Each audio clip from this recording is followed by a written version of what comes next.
Two fishermen were sitting by the sea complaining about the poor catch. One complained that there were fewer fish. His companion suggested praying to the Dragon King, but the first one just dismissed it as an old superstition that no one believes in for a long time. Suddenly, a giant water tornado, a seething mass of energy, erupted from the water. The fishermen froze in horror and amazement, not realizing what a monstrous phenomenon was before them. A close-up of the water chaos revealed a shining crystal eye. There was no doubt it was the eye of a dragon. The realization hit them with a wave of awe and primal fear. They woke up already in the boat, on which fish were falling from the sky. The young fisherman shouted enthusiastically about his good fortune, but his older companion, who still hadn't regained consciousness, shouted that fish were not the main thing, calling him an idiot. The main thing, as the older fisherman realized in a panic, was the dragon. It was real. He frantically went for his phone. It was urgent to take pictures, to get proof of the impossible. The incident immediately hit the news. The reporter from the screen told the story of the fishermen, a strange phenomenon in the ocean, a giant dragon-like body in the center of a tornado. The world wondered, do mythical dragons really exist? Crowds of people watched the report, stunned. Was humanity not the only intelligent race on Earth? Could this incredible news be true? The news caused a wave of shock and speculation. A young couple was also watching the news. The guy was excited by the possibility that real magic existed, burning with a desire to see everything with his own eyes. His girlfriend, a little nervous, playfully asked him to protect her if a dragon suddenly appeared. Meanwhile, a young woman named Murong Xiao listened to the news with skepticism. She thought it was some kind of joke or prank. She mentally chuckled. The media is willing to broadcast anything for the sake of ratings. Only a very naive person would believe such a poor quality image and ridiculous news. She doubted the mental capacity of those who believed it. She walked away, muttering that she'd better look for something less boring. The girl of the couple heard her words and frowned, thinking she had called her stupid. The guy tried to calm her down, suggesting that the woman wasn't talking about them. Putting in her headphones, Murong Xiao was strengthened in her belief. Apparently, humans were the only intelligent beings in this world. All these strange superstitions without proof were simply ridiculous. Her conviction was firm. Only science had the answers and could truly help the world.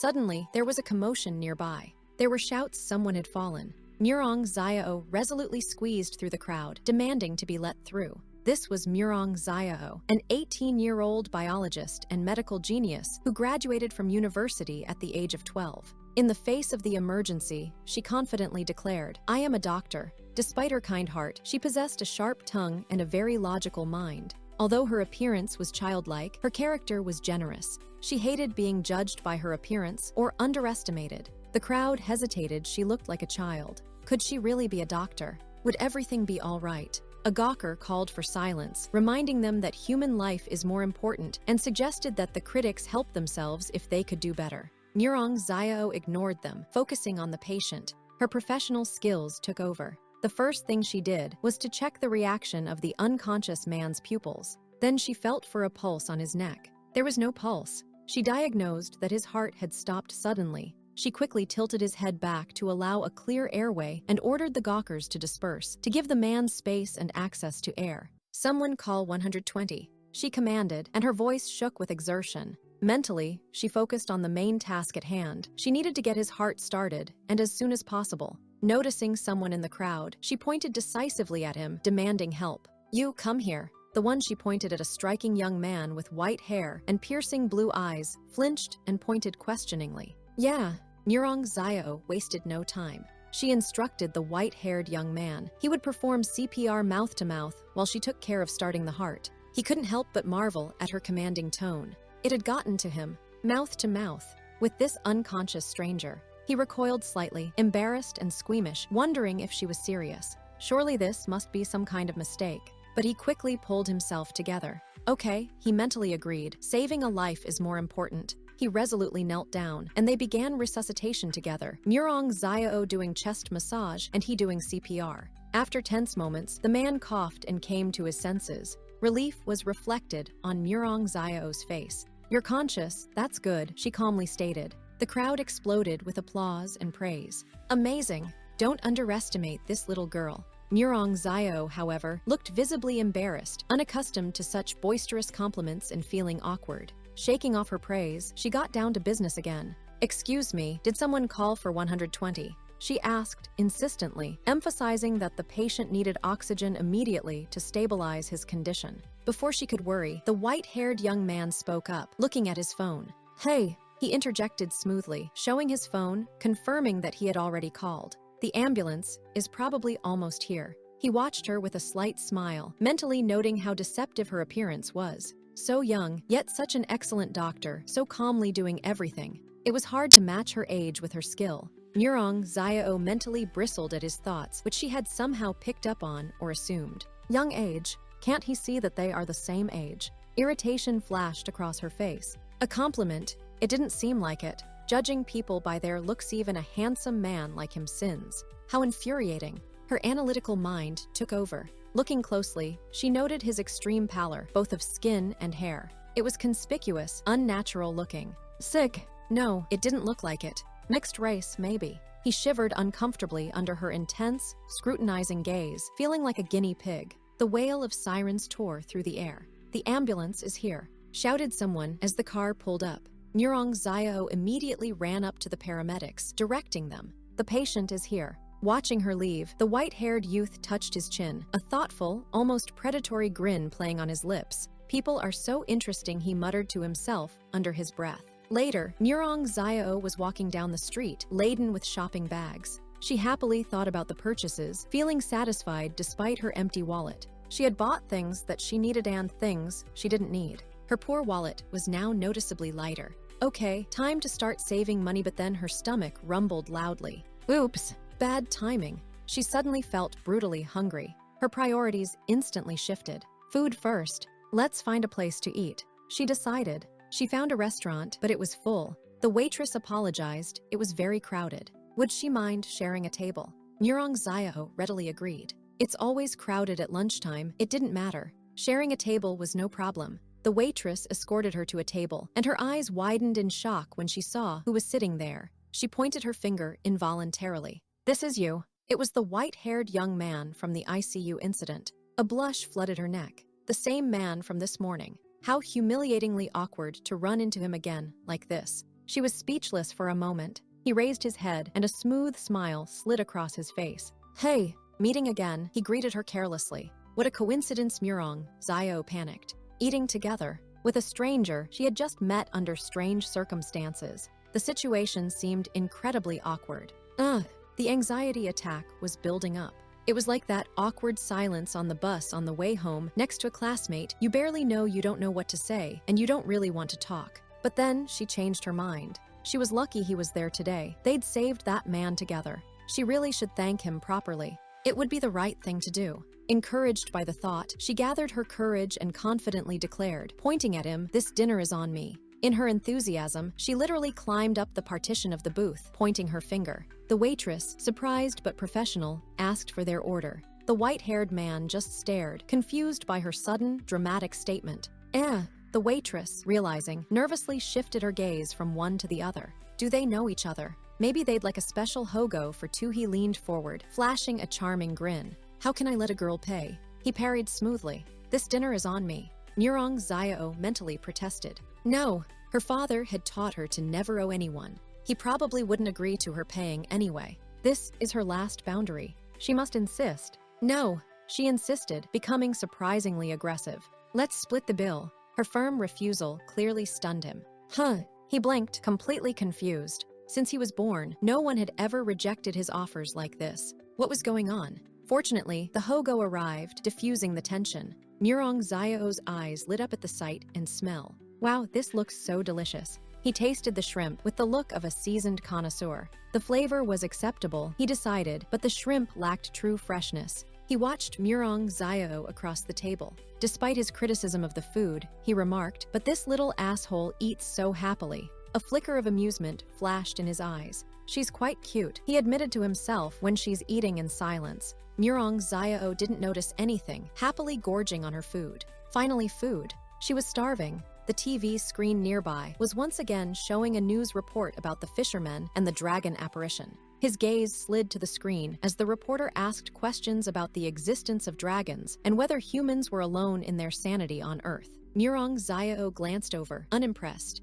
HMPH, fake news, she snorted aloud. They're everywhere. Only a person with a low IQ would believe such a shocking but obviously fabricated story. He turned to her, intrigued. Oh, so you don't believe in the existence of dragons? He asked. That's right. She confirmed. The very idea of such a creature is unbelievable, she explained, calling the sensationalized news immoral. It's just a common fairy tale, she continued dismissively, superstition. The idea of such a creature is unthinkable. It's completely unscientific. Obviously, she concluded firmly, the dragon is just a figment of human imagination. It doesn't exist. He lowered his gaze, a strange trickle of red appearing in his white hair as he squeezed out a tense agreement. Right. Engrossed in her topic, she began to parse the typical description of a dragon. Think about it, she persuaded him, a ferocious predator. Eyes like copper bells. Her sharp, logical parsing continued. Unicorn head, carp tail, long whiskers, deer antlers, 5 chicken claws.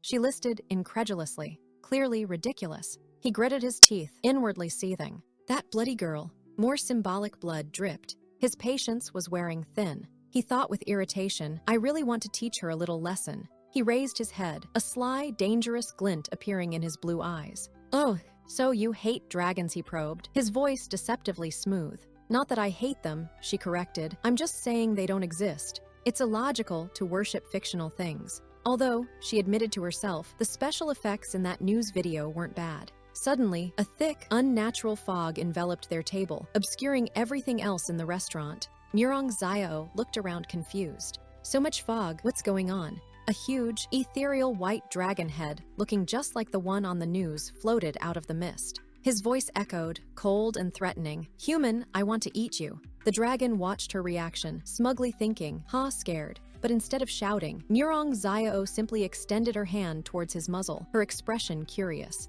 The dragon was taken aback for a moment.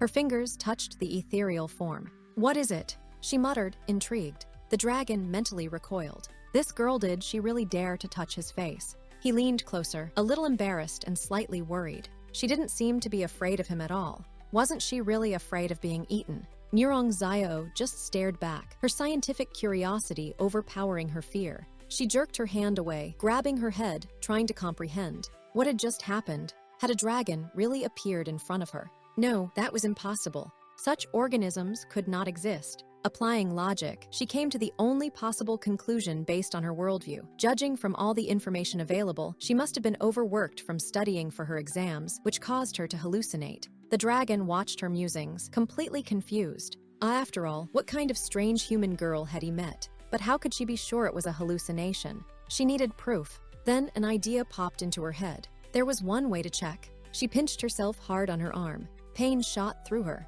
That's right. Experiencing pain is proof. It wasn't a hallucination. The fog cleared as quickly as it had appeared, revealing the normal surroundings of the restaurant. She stared at the white-haired man across from her, noticing a faint splatter of blood on herself from a pinch. Or something else. Disoriented, she muttered, what just happened? The realization came crashing down on her. She pointed a trembling finger at him, her mind churning, unable to fully articulate the impossible truth. Yu, as he calmly met her startled gaze, his blue eyes staring into hers. I am who? He asked softly. She stopped abruptly. What was she doing? They were just discussing dragons. She must have been hallucinating, and in her delirium had she hurt him somehow.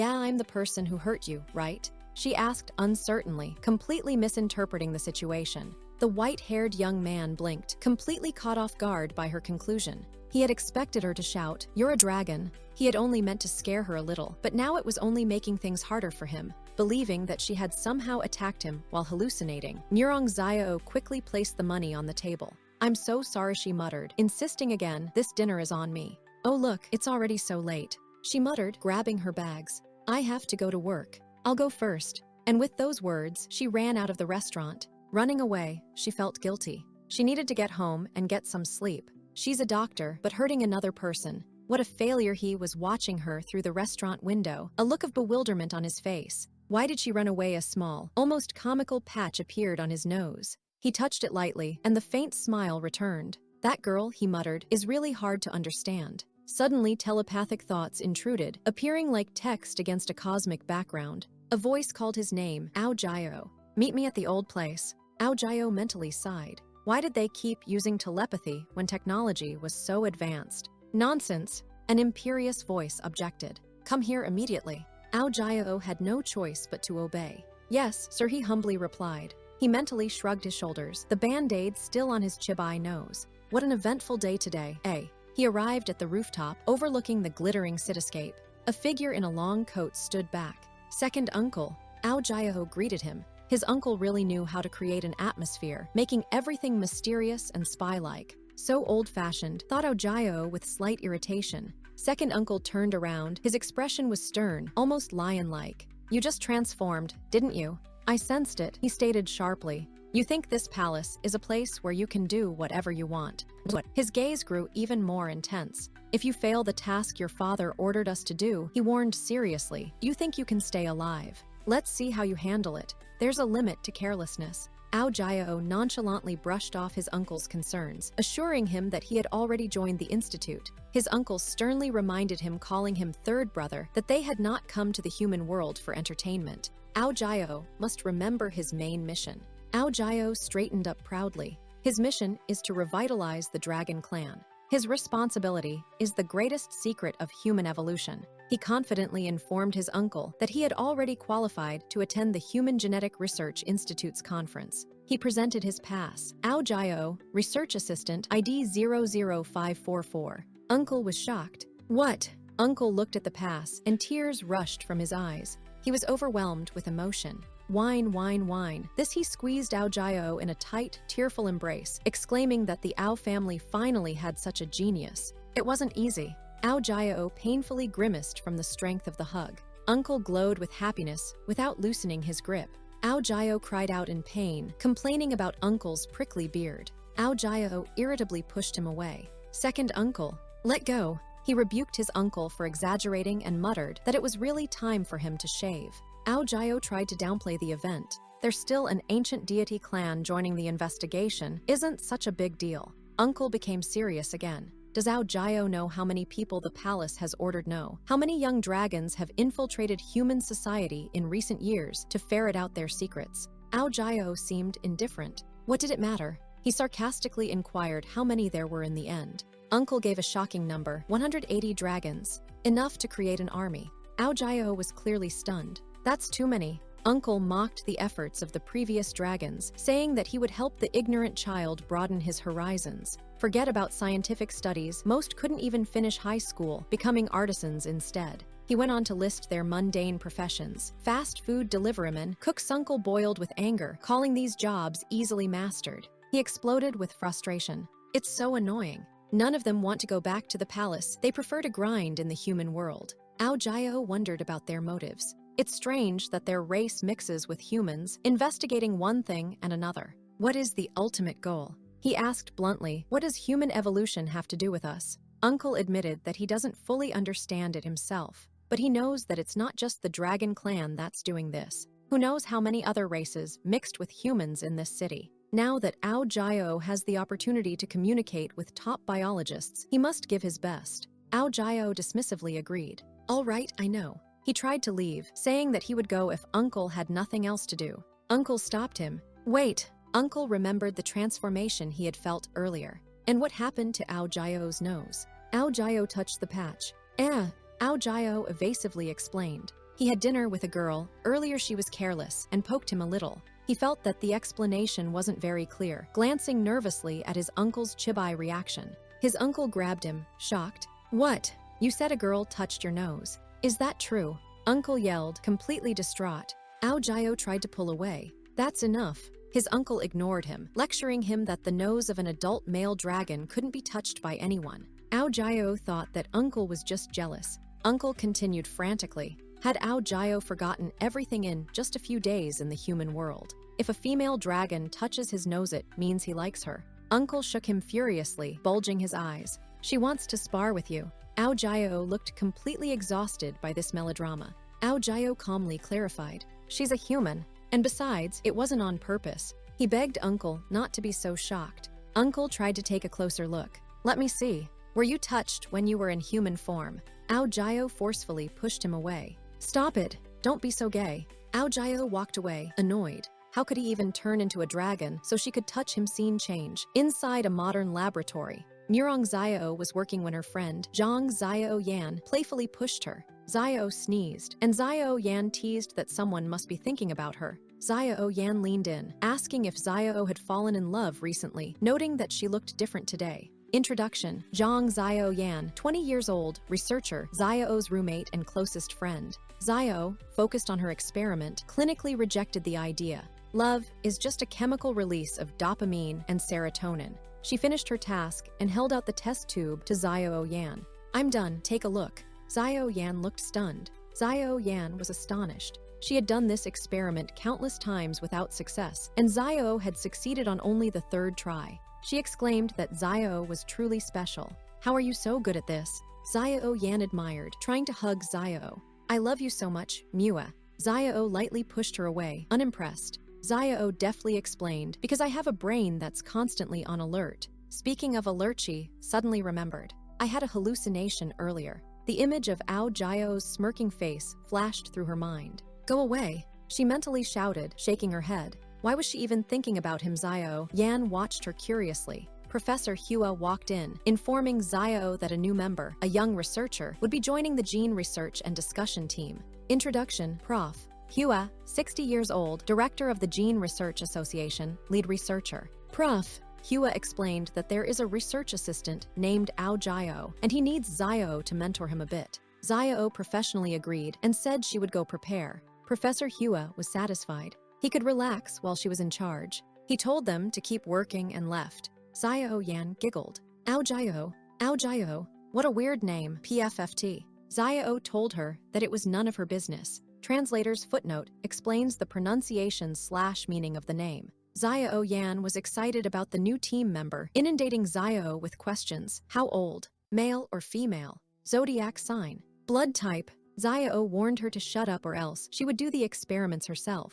Ao Jiao and his uncle again. The uncle repeated the top-secret mission. Ao Jiao must not make any connections with a human girl. He gestured decisively. Look at him. He had never had that sort of thing. Righteous words. Men should know self-control. Do you know it? He sternly admonished. Suddenly, his phone rang. Flashback.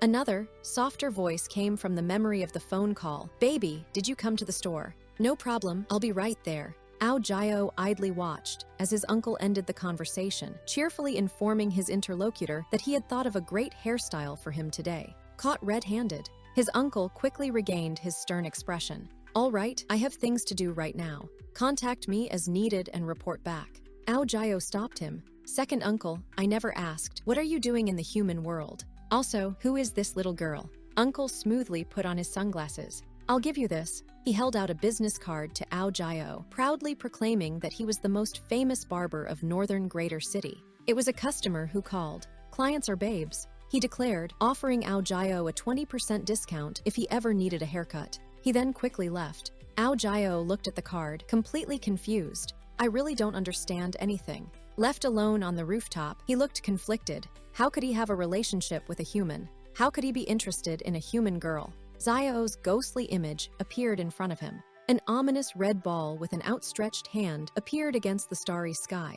A voice laughed maniacally. Ha ha ha, you two can't be together forever. Omen/curse. Back in Xiao's room again. Chopsticks are lying next to her phone. The text caption, a brave young man quickly performs a miracle, probably refers to Ao Jiao's determination. Xiao woke up with a sigh. Why did she have such a strange dream? It must be because she met that strange guy yesterday. There was something wrong with her head. She decided to forget him quickly, pretend they never met, and never talk about dragons. She looked at the clock. 6:30 in the morning. She had overslept. That's not like her. Not good. Gotta get a quick breakfast and get out. She put on her fish-shaped slippers. Xiao walked into the living/dining room. Xiao Yan was already having breakfast. Xiao said hello to her. Good morning. Xiao Yan, sleepily munching on a large sandwich, said hello back and asked if Xiao wanted breakfast. Xiao Yan complained that she couldn't eat the whole loaf of bread by herself, and the expiration date would expire in 2 days. Xiao checked the schedule note. Today is Wednesday. The schedule says there should be oatmeal. She told Xiao Yan to eat the bread by herself. Xiao Yan suddenly became accusatory. Xiao Yan, You didn't sleep last night, did you? The trash can is full of food wrappers. She warned Xiao that if she continued to stay awake at night, she would soon be kicked out. Xiao choked on her food. Xiao Yan continued to lecture Xiao about her strict schedule, sticking to it even at breakfast, sleeping for exactly 8 hours, going to the institute in the morning and researching in the evening. Hasn't she been bored for the past 3 years, with few exceptions? Xiao anxiously interrupted her. Wait, you said I'll be kicked out, don't jinx it. Xiao Yan explained logically. Curses don't exist, but there are pre-disease states that lead to various diseases. She said that Xiao would only be kicked out because the professor mentioned yesterday that Xiao's research project isn't finished. He would probably keep an eye on her today. Xiao looked resigned. Xiao pouted. Xiao, why are you so mean? How can you treat me like this? Where is friendship? Xiao Yan, reading the brochure, offered a compromise. Come to the research lab tonight, and she would highlight a few important points for Xiao. Xiao instantly brightened up, affectionately snuggling up to Xiao Yan. Flattering compatible I knew that Xiao was the best. My best friend in the world, he, she declared, hugging Xiao Yan, who looked slightly subdued. Xiao Yan handed Xiao her breakfast bowl. Help me wash the dishes and clean up the kitchen. I'm going to the lab to wait for the new researcher. Xiao dramatically saluted. Yes, my queen. Xiao tried on different human clothes, finding flaws in each one. Unattractive, looks cheap, this one stands out too much. This one is too strict. This one too cute. He blushed a little. Finally, he picked out his usual turquoise hoodie. The elite looked good in any clothes. He cheered himself up. He, Xiao, is the first creature to enter a leading human research institute. There's no need to bother with clothes. Everything will look good. Plus, he will be paid well. Brave dragon, let's create a miracle quickly. The greatest secret of mankind, he dramatically proclaimed, pointing to the sky, watch me come and conquer you. Just at the moment of his triumph, a dark figure appeared in the doorway of his cheap rental apartment, shouting, You brat Ao, if you can't pay your rent, get out of there. Xiao froze. The figure landlady continued to shout, demanding immediate payment. Xiao thought, bad time to leave the house. He tried to propitiate her with flattery, looking at her with tearful, flowery eyes. Sister, look, I've become a member of the leading Chengdu Northern Medical Institute. Today is my first day. Wait for my paycheck and I'll pay you right away. Good or bad, please wait 2 days. The landlady was not to be fooled. Snotty, you have such a flattering tongue, but remember, you won't fool me this time. After 2 days, if you don't pay up, I'll throw all your stuff on the street. Xiao meekly agreed, of course. As he left, he flipped his last coins. What's this? He's the third prince, and he found himself in this position. How long has the old man, his father/uncle, been stopping by, giving so little money, not enough for expenses? He clutched his empty pockets tightly. Because of the exam preparation, he had no time to work. Yesterday, on adrenaline after receiving his enrollment letter, he had shiked and ate at a restaurant. Eating out without work meant running out of funds. It's hard to blame other young dragons for that kind of behavior. Now he couldn't even afford a cab. He arrived at the impressive building of Chengdu Northern Medical Institute. Inside, Xiao Yan was gossiping with Xiao. Xiao, I heard a new researcher asking around in the lobby outside the office. He's also very handsome. Her eyes sparkled. Xiao was unimpressed, holding the book. The enrollment letter clearly states everything, but does he need to ask? She concluded that his appearance had nothing to do with his intelligence. Xiao walked into the large, open space of the lab. Hello, ladies, he cheerfully called out. He walked over to Xiao and Xiao Yan. Excuse me, is this the Research Institute's gene lab? He immediately recognized Xiao. His eyes widened slightly in surprise.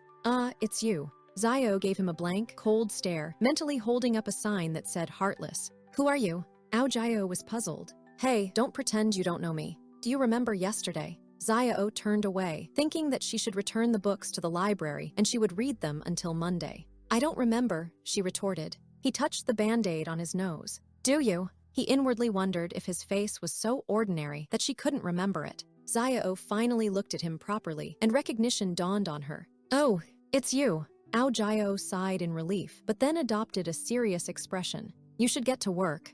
Xiao Yan looked confused in the background. A flashback or a dream had begun. Xiao is hard at work, next to another girl, perhaps an idealized Xiao or someone else. The text describes him as visionary, humble, serious, working hard on gene research. He finally became a great scientist. He devoted all his energy to revitalizing the dragon clan. Xiao looks at him admiringly in her sleep. She congratulates him on his success, attributing it to his hard work, and declares herself to be his little fan who will always support him. She holds a bouquet of roses. The idyllic picture shatters like glass. Xiao comes back to reality, looking frightened. Ao Jiao asks what she dreamed about, saying he called out to her for half a day with no answer. Ao Jiao looks embarrassed, realizing that he can't say he dreamed about her or a version of her. Well, Xiao gets right to the point, handing him the materials. Research notes, work logs, reference books, everything he needs is here. His work today is also recorded in the journal.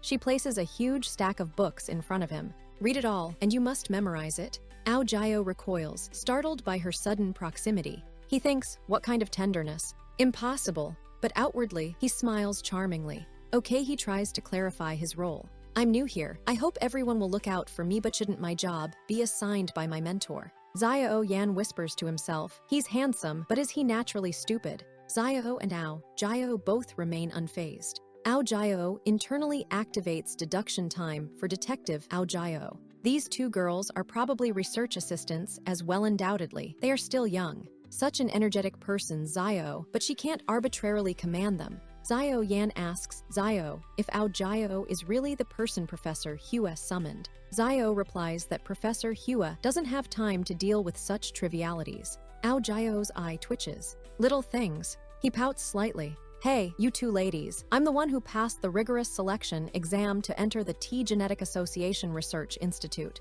He proudly displays his pass again. This is my certificate that the institute sent me. Xiao Yan and Xiao study it. Xiao Yan exclaims, it's true. Didn't Professor Hua say that he summoned a research assistant to help us? Xiao compares the certificate with the advertisement. The ad and this certificate match, so it's definitely him. She still looks unimpressed. Xiao addresses him directly. You're Ao Jiao, right? The person who interviewed you was an elder, right? Did he say who you will be assisting? Ao Jiao confirms that it was an elder, perhaps Professor Hua. He didn't remember the name. Ah, that's right, he recalls. He actually said that my main task is to assist a female researcher named Murong Xiao. He shines brightly, assuming the pose. Then escort me to Murong Xiao, please, she's my mentor. The girls look completely annoyed. He's really stupid. Xiao Yan covers her mouth while trying not to laugh. PFFT. He's stupid, but he's also quite cute. Xiao stares intently at Ao Jiao. How do you think researcher Murong Xiao, who is also your mentor, looks like? Ao Jiao introduces his mentor, an elite middle-aged woman, cold and heartless, strict and a perfectionist. The image shows a stern woman wearing glasses and a suit. He whispers his guess to Xiao Yan conspiratorially, maybe a middle-aged woman. Xiao Yan bursts into uncontrollable laughter. Hatagahaha, this is so funny. I will laugh at this for the rest of my life. Ao Jiao looks embarrassed. He turns back to Xiao, confused. Ya said something wrong. Xiao picks up his own pass, revealing his picture and name. Murong Xiao, researcher, ID 4944. The name and title are clearly stated. Xiao Yan enthusiastically hugs both of them. Wonderful, you two finally recognize each other. Friend Ao Jiao, teacher Murong Xiao, she giggles, covering her mouth. I hope you two will cooperate peacefully. After all, your ID are so congruent. Ha ha ha ha ha, she continues, pointing out the irony in their names/ID. One person, Ao Jiao proud/spoiled, is touch me if you dare. The other, Murong Xiao, is a challenge. What is there to be afraid of? She wishes them luck. Scene change. In the dining room, Xiao Yan is retelling a story to another colleague, a red-haired guy with glasses. Let me tell you, it was super funny. She mimics the serious expression on Ao Jiao's face. That little stone-faced Ao said, I want to meet my mentor. A coworker asks what happened next. And then, Xiao pulled out her certificate right in front of him. It was so cool. Xiao Yan enthusiastically continues. Xiao eats quietly, thinking that Xiao Yan was probably seething with anger at that moment despite her current cheerfulness. His eyes widened like that too. Hatehata. Xiao Yan finishes, laughing heartily. The red-haired colleague sighs theatrically. He missed such an extraordinary drama. If he had known earlier, he wouldn't have organized the exchange party. Xiao interrupts Xiao Yan's gossip. Jun Xiao Yan, he's not my assistant. Xiao Yan protests. But for the past 2 days, Ao Jiao has been following Xiao so closely like a dog-skinned, annoying person. He didn't even look at Xiao Yan. She tells Xiao not to act like that. Xiao simply replies, "No way."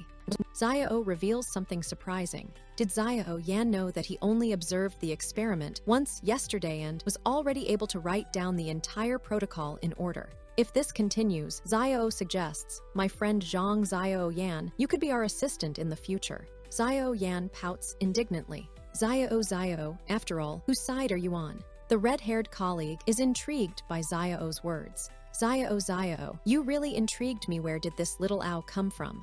At this moment, Ao Jiao enters the dining room. A coworker notices him. Little Ao. Xiao Yan immediately switches to friendly mode, vigorously beckoning him with his hand. Come here. Sit here." Ao Jiao approaches with a polite smile. All right. The red-haired colleague immediately greets him hello, with hearts in his eyes, clearly charmed. Xiao thinks, "Jun, Xiao, why did you call him?" Ao Jiao greets him back hi. Xiao observes Ao Jiao. Even though it's wrong, looking at him reminds her of how he looked down on her 2 days ago. It already makes her want to ignore him. Ao Jiao feels awkward. His mentor Xiao, besides the experiment 2 days ago, didn't pay any attention to him. But if he doesn't say hello to her now, it would be impolite, right? He decides to be energetic and say hello. Maybe it will change a bad impression. He vigorously leans forward. "Hello, mentor." He hits his head on the table with a loud BAM. Damn, he thinks, I used too much force, my head hurts, everyone stares. Tears well up in his chibai eyes, and pink bumps appear on his head. It hurts, he whimpers. Xiao rests her head on her hand, annoyed. Why am I mad at him later? Xiao Yan and a coworker are texting each other. Colleague, notice anything strange about these two?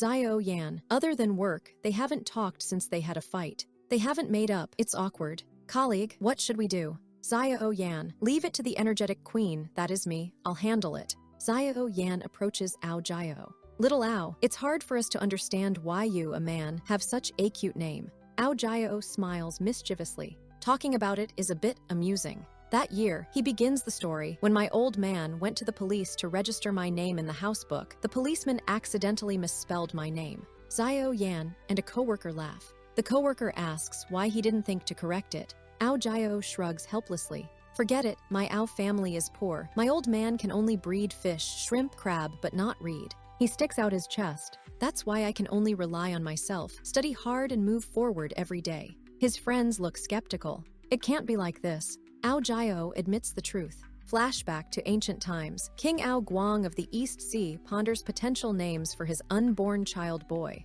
Girl, boy, girl. He ponders that he already has 2 dragon sons, so his mistress will probably give him a dragon daughter. That's like the perfect girl. A servant runs in with the good news. Your Majesty, the Dragon Queen has given birth to a dragon. Ao Guang is jubilant. Hahaha, just as I expected. My dragon daughter has been born. I will definitely spoil her. He makes a grand announcement. Dragon servants, listen, I, the king of the sea dragons, Ao Guang, have just acquired a 3rd dragon child, to whom I bestow the name Ao Jiao. Jiao is often used in female names, meaning graceful/beautiful. The servant hesitates nervously. The Dragon Queen has borne you another dragon son who is worshipped by thousands. Ah no, must be many thousands worshipped. Trying to correct the king's assumption and soften the blow. King Ao Guang freezes, then explodes in disbelief. What? Ao Jiao finishes the story. When the little dragon he was born, the Dragon King shouted the name Ao Jiao and refused to change it until he died.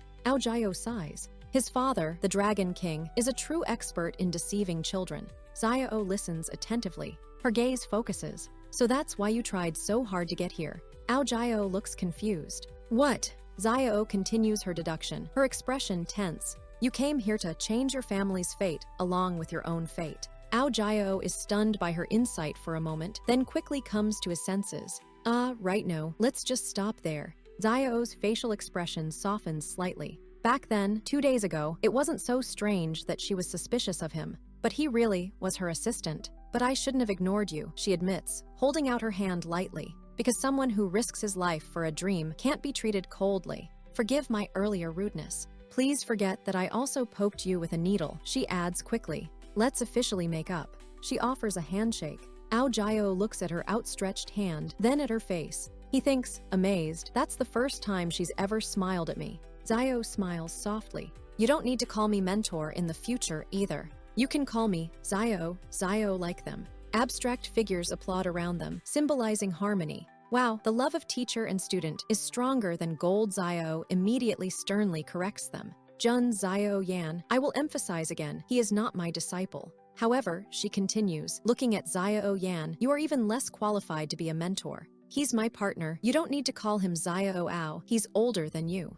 Zio Yan protests loudly. Then, what should she call him? In college, no one calls others by their first name. Zio seriously ponders for a moment. This is really a problem. She resolutely points out. Then in the future, call him Jiao Jiao, a very cute/feminine nickname derived from Ao Jiao. Zio turns around to leave the lab. Zio Yan calls out to her, Zio, are you leaving?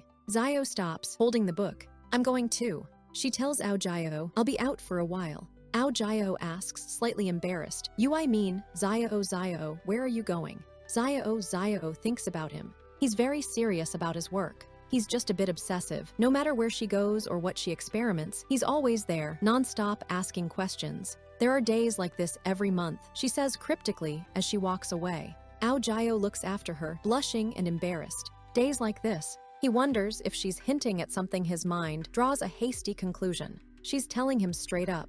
What an open-minded girl. He sighs theatrically. It's a sad thing for people. Every month Aunt Flo euphemism comes. Every month they have to bleed. Not like his dragon mother from the dragon clan. She only has this once a year. Ao Jiao looked at the water pensively, wondering how things were going in the dragon palace right now. But his thoughts quickly returned to the mission. He must do his best to quickly read all the genetic documents in the research institute. Meanwhile, someone called out to him, Jiao Jiao. He flinched. He felt a twitch. They had been calling him that lately, and it gave him the creeps. He reluctantly replied, Here. Zio held out a bundle to him. This is for you, she said, explaining that it was for those few days every month. Ao Jiao was completely confused. What the handkerchief from Aunt Flo? Why did she give it to him? He awkwardly stepped back. Listen, Zio, we've been together for the past few days. You know I'm a man, right? I don't need to use things like this. Zio looked at him with slight surprise, then explained that the support money from their research institute was much higher than other universities. She asked if he was sure he didn't want it. He looked into the bundle and saw a wad of money. Money! So I misunderstood. He exclaimed to himself in relief. His Chibai version exploded with laughter and relief. Oh hata hasa, let me tell you. How can you give me? A dragon Samza give me a handkerchief from Aunt Flo. Zio yanked her hand away, slightly embarrassed by his reaction. Based on what made you think I gave you this? Ao Jiao pointed at her. Because earlier, you said that there are those days every month. Yes, that's right, Zio confirmed. The days when the Research Institute distributes the support money are called those days every month. That's because Professor Hua suffers from rubber disease unpunctuated and never distributes them on the right day. She pointed at him with a slight smile. Of course, that kind of expression originally came from women, so you have a reason for misunderstanding. But her gaze became sharper. What did you say about the male dragon earlier? Is this a new way of greeting? Ao Jiao panicked, waving it away. That's right, it's because I'm very patriotic. We're all dragon descendants. I say that usually, he. Zio stared at him, their gazes meeting. Ao Jiao thought, this eye contact. She asked if he had anything against steamed or boiled food, since he only knows that fried food is delicious. He started gibbering about the honey-fried chicken at his house, suggesting she try it. Zio interrupted him. His thoughts are very strange, but it's compatible with research. Ao Jiao laughed nervously. Ha. Zio informed him that the work for today was finished. Zio Yan left to help the students with activities. She was going to check on her and asked if he wanted to go with her. He agreed. Oh, sure, let's go together then. They were walking through the institute grounds at sunset. Students spotted them. Wow, hurry up and look. Here comes the new research assistant. Where? So handsome, sighed a female student. Is he assisting Murong Zio? Another asked. That's a disaster. She's a cold genius well known in our institute. But a handsome guy and a beautiful girl walking together is such a treat for the eyes, remarked one of the blue creatures. Another agreed, wow, he's even prettier up close. Maybe he's mixed race. One student wanted to ask for his phone number, but another advised him to give up and stop daydreaming. Ao Jiao tensed up. It was close. He had almost told the truth. From now on, he needed to be even more careful. He still needed to find all the genetic documents. It would be bad if he got caught before then. Feigning ignorance, he carelessly asked Xiao, Xiao, our research institute has some of the human genetics documentation, right? That's right, she confirmed. Why did you suddenly mention that? Well then when can I start working on this project? He asked. Xiao replied simply, I don't know. She added that this project was the reason why she was taking the exam here. She really hoped that she would be able to work on it as soon as possible. Xiao was surprised. Even she doesn't know. He thought, if she doesn't have the authority to work on this documentation, then Xiao looked at him. You're my assistant. I hope that when this happens, you'll still be here. Xiao pointed to a group of people holding a banner. They're over there. The banner read, Donate to protect the marine environment. Xiao Yan noticed them and waved her hand. Oh hey, it's Xiao and Jiao. Jiao wrinkled his nose. He had a feeling that he would never get used to this nickname. He asked Xiao Yan what they were doing. Xiao Yan enthusiastically explained that they were collecting donations for the polluted East Sea for construction work, encouraging everyone to protect the environment. The poster read, Protect the sea. The sea is our mother. To love and protect the sea is to love and protect ourselves. Jiao thought that although many people pollute the ocean, there are also such kind people. How touching. He mentally sympathized. Thank you, people. Xiao Yan teased him for saying such nice words as if he was born underwater. She suggested that they make a small donation, saying that the thought was important and there was no compulsion. Xiao took out a wad of money, the same money Jiao had given, and handed it to Xiao Yan. This amount is from us. Xiao Yan was astonished. Good. Xiao is so generous. Jiao was also stunned. Jiao was deeply touched by her act. Xiao, thank you for your kindness. You are truly the kindest girl I've ever met. So you really love the ocean, he continued, touched to the core. But he couldn't let a girl surpass him in nobility. His expression became determined. I promise, I'll do my best, he mentally vowed, just to make my East Sea blue again like before. He said to Xiao, you take this money. I believe that if everyone works hard together, everything will work out. Xiao looked at him with renewed interest. He wasn't like the other male students in the institute, but he seemed to have spent all the support money in a month. Moreover, this type of person who treats money like garbage no matter how you look at it. He looks like a young gentleman. Later that night, the landlady's voice came from outside the apartment. You brat, where is the rent money you promised me today? If you don't have the money, get out of there. Get out right now. Get out. Do you even have the money to rent a room? You also said you were a top researcher or something. Ridiculous. Out. My place isn't some charity. Jiao found himself on the street. Should a third dragon prince like him be wandering the streets? Suddenly, an idea hit him. I get it. Find second uncle. He started sending telepathic messages. Second uncle. Hello, hey. Strangely enough, second uncle didn't want to pay attention to him. All right, let's make a call then. He dialed a number. Hello, is this second uncle? This is third brother speaking. Uncle answered, clearly busy. Oh, third brother, I'm busy right now. Tell me what you need later. In the background, he flattered the customer, my lady. Please take a look at this hairstyle, it's beautiful. Jiao quickly rambled. Second uncle, I don't have any money. My master just kicked me out of the house. The connection broke off. Jiao stared at the phone, incredulously. Hello, hey, he exploded with anger. Second uncle, you really don't have any. Even hung up like that. Night had descended. What should he do? He has no money, and he can't sleep outside. Flashback to the lake at the institute. That's right, that lake at the institute. He is standing by the lake with his luggage. He can dive into the lake and create a magical barrier, then he can sleep there. I'm a genius, he thought smugly as he plunged into the water. He left his human clothes on the shore. Can't let it get wet. Meanwhile, Xiao was running around the institute grounds at night. Night jogging. Suddenly, she heard a loud splash. What was that sound? A loud pop. The lake area. We should check it out. She saw Jiao's clothes folded on a rock by the water. Those are Jiao's clothes. Then her eye widened in horror. Don't tell me he wasn't thinking straight. Decided that he jumped into the lake. She jumped into the lake without hesitation. It was very dark inside. She couldn't see anything. What did she hit? She hit an invisible barrier. Jiao, inside his magic barrier, felt a jolt. Someone had entered the magic barrier. He transformed into his more ethereal form with white hair and horns. Who? Could it be someone drowning? He saw Xiao floating unconscious in his barrier. Xiao, why is she here? He checked her pulse/breathing. Her breathing was too weak. probably due to the elastic force of the magic barrier. She still can't breathe, even inside his water bubble.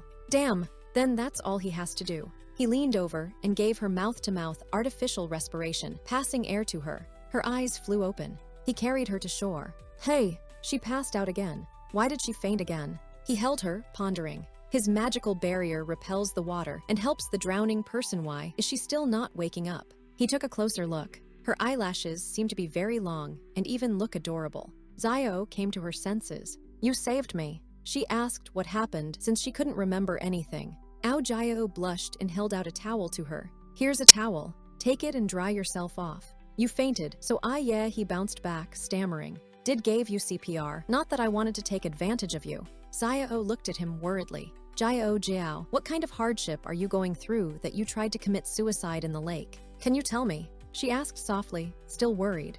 Ao Jio understood. So she thought that he wanted to jump into the lake to kill himself. She jumped into the lake and sacrificed everything to help him. Does she have those moments when she's not so cold? But what happened? Then he should just play along. He fell to the ground, sobbing. Tilda, I don't want to live anymore. Zio said softly. Jiao, if you have any difficulties, let me know. Ao Jio saw his chance. Good opportunity. He thought that taking advantage of Zio's sympathy was the only way out. He would definitely repay her later. He started crying fake. This afternoon, since I was excited, I spent all the money, so the landlady kicked me outside. Then I thought of going to the institute. That's when I saw this lake, and I just didn't think straight, even dragged you in. Whimper. Are you really going to help me? Zio confidently said, don't worry, there will be a solution. I can help you. Talk to the institute. Ao Jio instantly brightened up. What? You agree to take me in? Thank you. He grabbed her hands. Zio thought, this guy,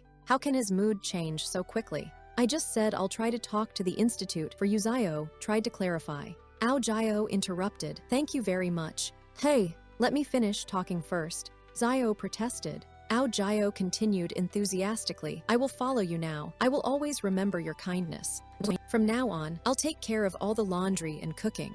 You can order me around as much as you like. I'll carry my luggage. Let's go. Zio thought, this person doesn't know how to love himself.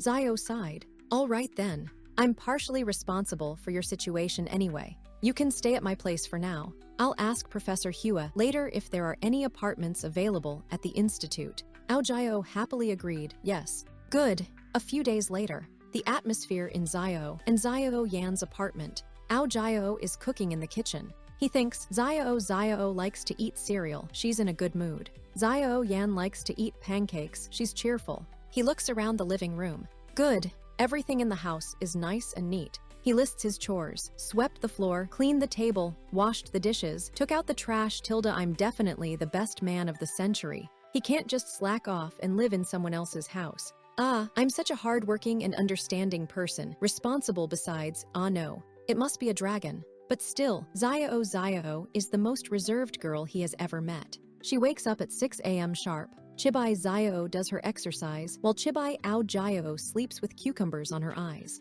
Reads books for 2 hours every day. Chibai Zio reads while Chibai Ao Jio naps on the couch. She strictly follows her breakfast schedule, 7 days a week. Her note is shown. Wednesday breakfast oatmeal, read books for 2 hours, jogging, shopping. Rest at 10:30 p.m. Zio Yan and Ao Jio have fun. Zio announces she's going to bed. Ao Jio and Zio Yan exclaim, another goal achieved. Zio is truly amazing.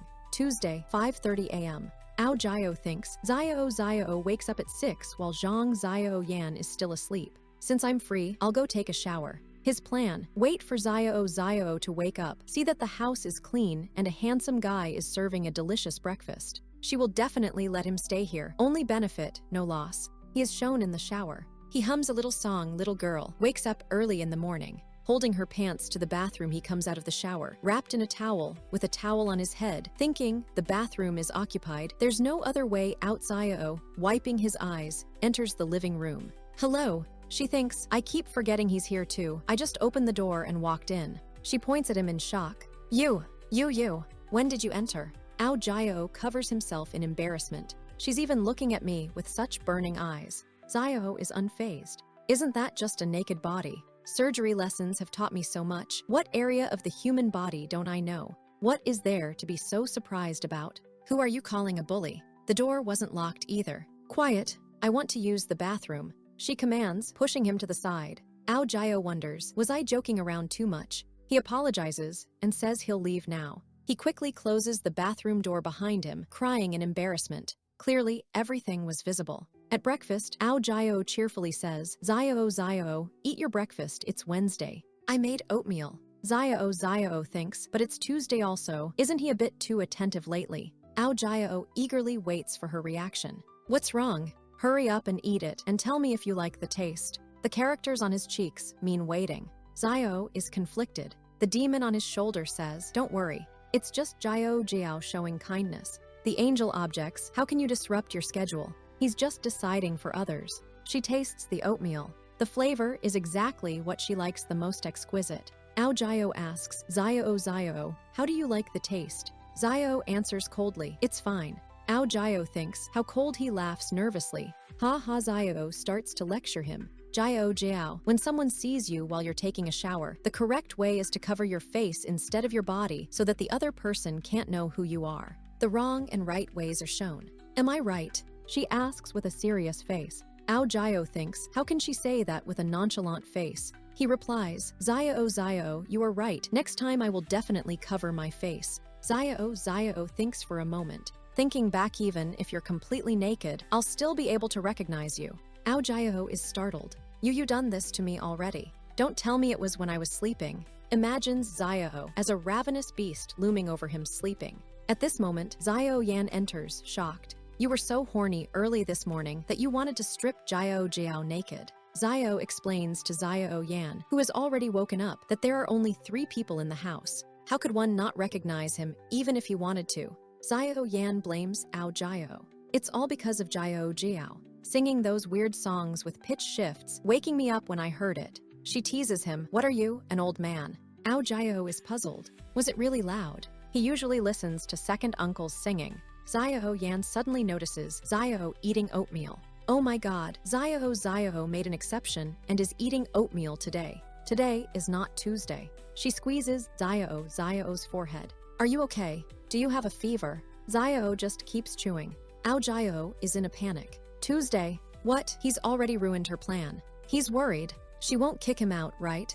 Ziao is calmly stirring the oatmeal. Today is not really oatmeal day. But in these few days, Jiao has cooked, done laundry, cleaned rooms while she and Ziao Yan acted like royalty. If she gets angry at him for cooking the wrong breakfast, it would be tantamount to offending him for a good deed. She recalls the rules of the Dragon Palace. Until now, the rules in the palace have never been changed because of who she is. Even if it's for good, or to annoy someone, or just not following a rule, what should be punished will be punished. That's why no matter how aloof or evil her character is, she doesn't interfere with other people's rules. It's like something that's ingrained in her. The expression on Ziao's face didn't look forced, it was a clear decision, which surprised her greatly. Ziao Yan grimaced. Our little Ziao is very understanding. But Ziao Yan becomes stern as she looks at Ao Jiao. You have to finish the song you sang earlier, then we'll forget the fact that you forgot to close the door while taking a shower. Ziao stares intently. Ao Jiao recalls the humiliating song.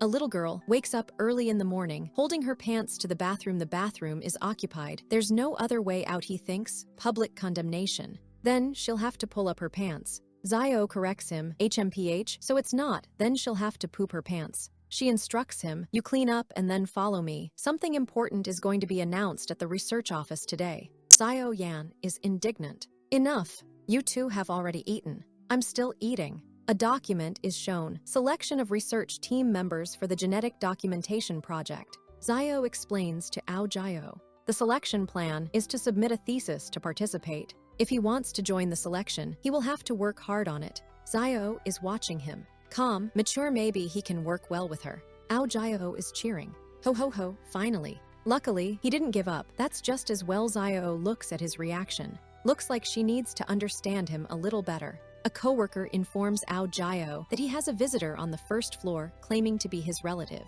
Ao Jiao is surprised. His relative? What does this person look like? A coworker describes big head, thick beard. Ao Jiao is shocked. Second uncle. He meets his uncle in the lobby. Second uncle, why did you come here? Uncle claps him on the shoulder. Hey, third brother, you look not bad at all.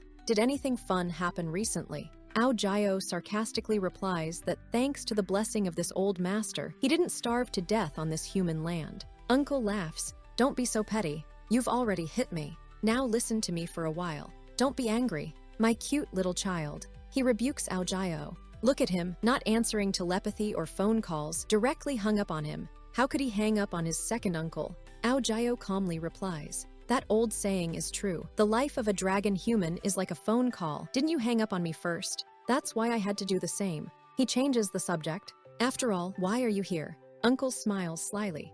It's not me looking for you this time. It's your mother and father. Ao Jiao is stunned. They can't even send him telepathy themselves. But they made you come here instead. Who are you kidding? Uncle explodes with anger. Isn't it because you blocked the communication lines so no one can contact you? You little brat, have you forgotten what you did? You even made me run all the way here to find you. Do you even know how big my business is? Ao Jiao feigns innocence. I forgot about this whole thing. What are you talking about, second uncle? Uncle changes his tone to serious. Your second brother has returned after traveling around the world, so you should be back at the palace in a few days. Your father also wants to ask you about the research institute. By himself, you better make some progress. Ao Jiao was struck like thunder. That last sentence, you said say it again. Uncle repeats, slightly irritated. Your father wants to ask you about the research institute. He thinks, that little brat, is he starving or something? Ao Jiao corrects him, not that, the one before that. Uncle repeats, your second brother who traveled the world has returned before he can finish. Ao Jiao snaps out of his seat. I'm quite busy these days. Since the genetic documentation research is selecting new members, I can't go back to the palace. That's it for today. Bye. He runs off. Uncle grabs him by his hood. Looking at you, you seem to have made some progress. Then why are you so afraid of your second brother? The mere mention of him makes you run away. Xiao works, thinking. The thesis plan is almost formed. She notices a scene outside. Isn't that Jiao Jiao? Who is that uncle beside him? That person who was looking for him earlier.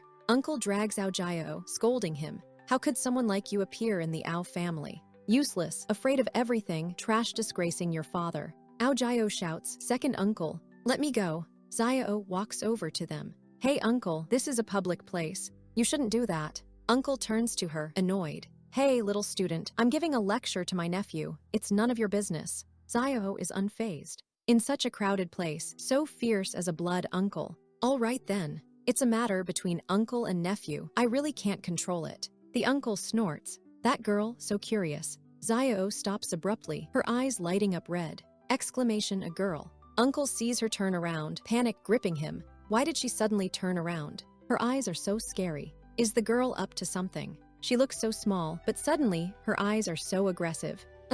She's coming over here. Xiao walks over to Ao Jiao, who has fallen to the floor, takes his hand and resolutely says to Uncle, follow me. Uncle is at a loss for words. Xiao stands in front of Ao Jiao, defending him. This is a medical school, and I'm his mentor. That's why I don't need to know who you are. His problem is also my problem. She flashes her eyes. As long as he doesn't kill someone, I can still control him. Uncle is stunned by her strong aura. He sweats slightly. What does the girl know? The words you shouted at him, I heard them clearly, Xiao says coldly. But as far as I know, this nephew of yours is currently the one who has achieved the most success in the Ao family. He's the family's hope, isn't he? If he's useless, her gaze turns icy, then who are the others perceived to be? Not counting the elder, let me ask you, who are your children seen as? What are they currently doing? Uncle is at a loss for words, caught off guard. Well, she continues. One child is engrossed in games he can't resist all day.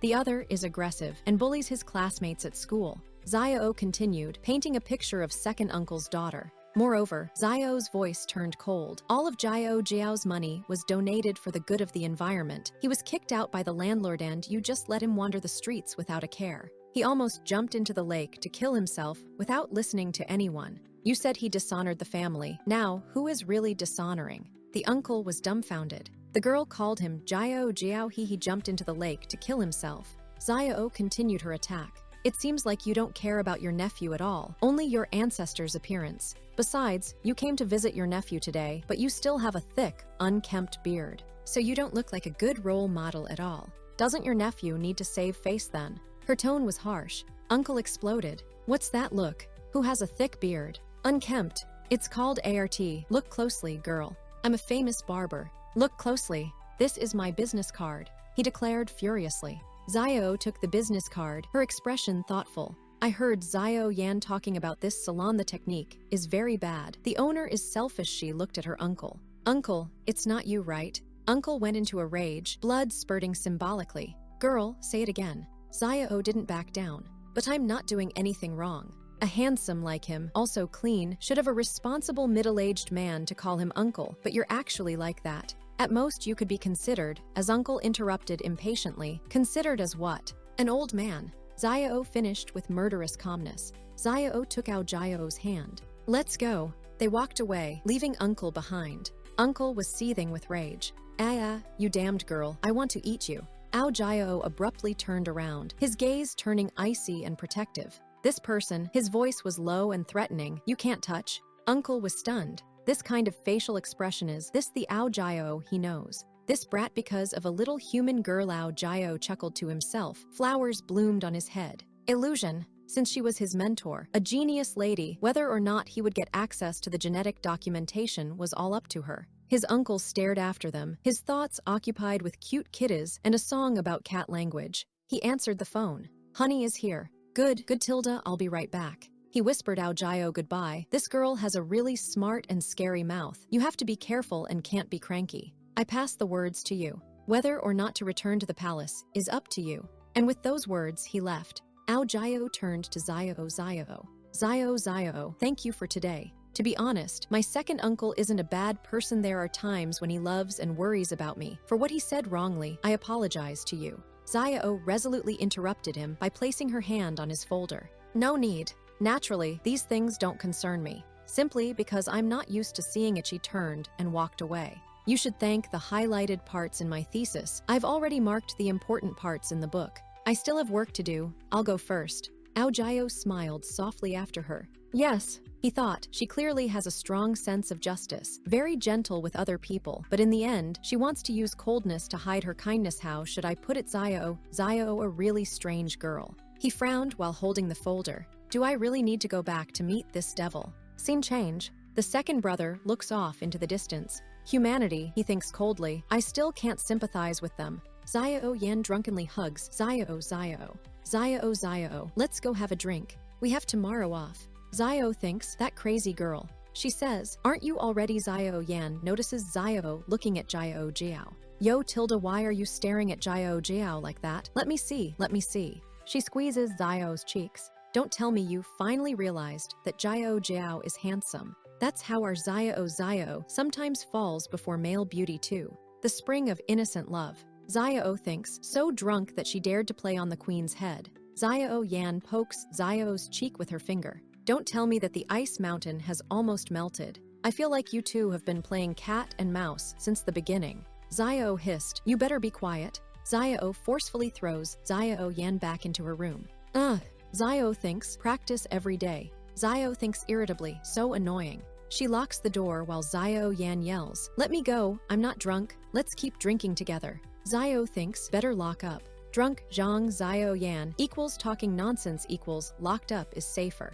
Xiao shakes his head. Xiao Yan's mind is all about love, reading those brain-damaging love novels all day long. She thinks about Jiao Jiao for a moment. He is not normal these days. He has no energy. What is he thinking about? Clearly he's familiar with the experiment, but he forgot and had to redo every step. Shown is Ao Jiao having a flask explode. Misread the numbers twice, filed the wrong report. Now this experiment report doesn't seem to work. Shows Ao Jiao tearing his hair out. After last night's dinner, he washed the dishes 3 times. Shows Ao Jiao sleepily wiping the plate. There's definitely something wrong. It started from when second uncle visited him. Back home today. Ao Jiao asks, Xiao, can I borrow your room when we get home to write our dissertation? I can't think it all today. I want some quiet time.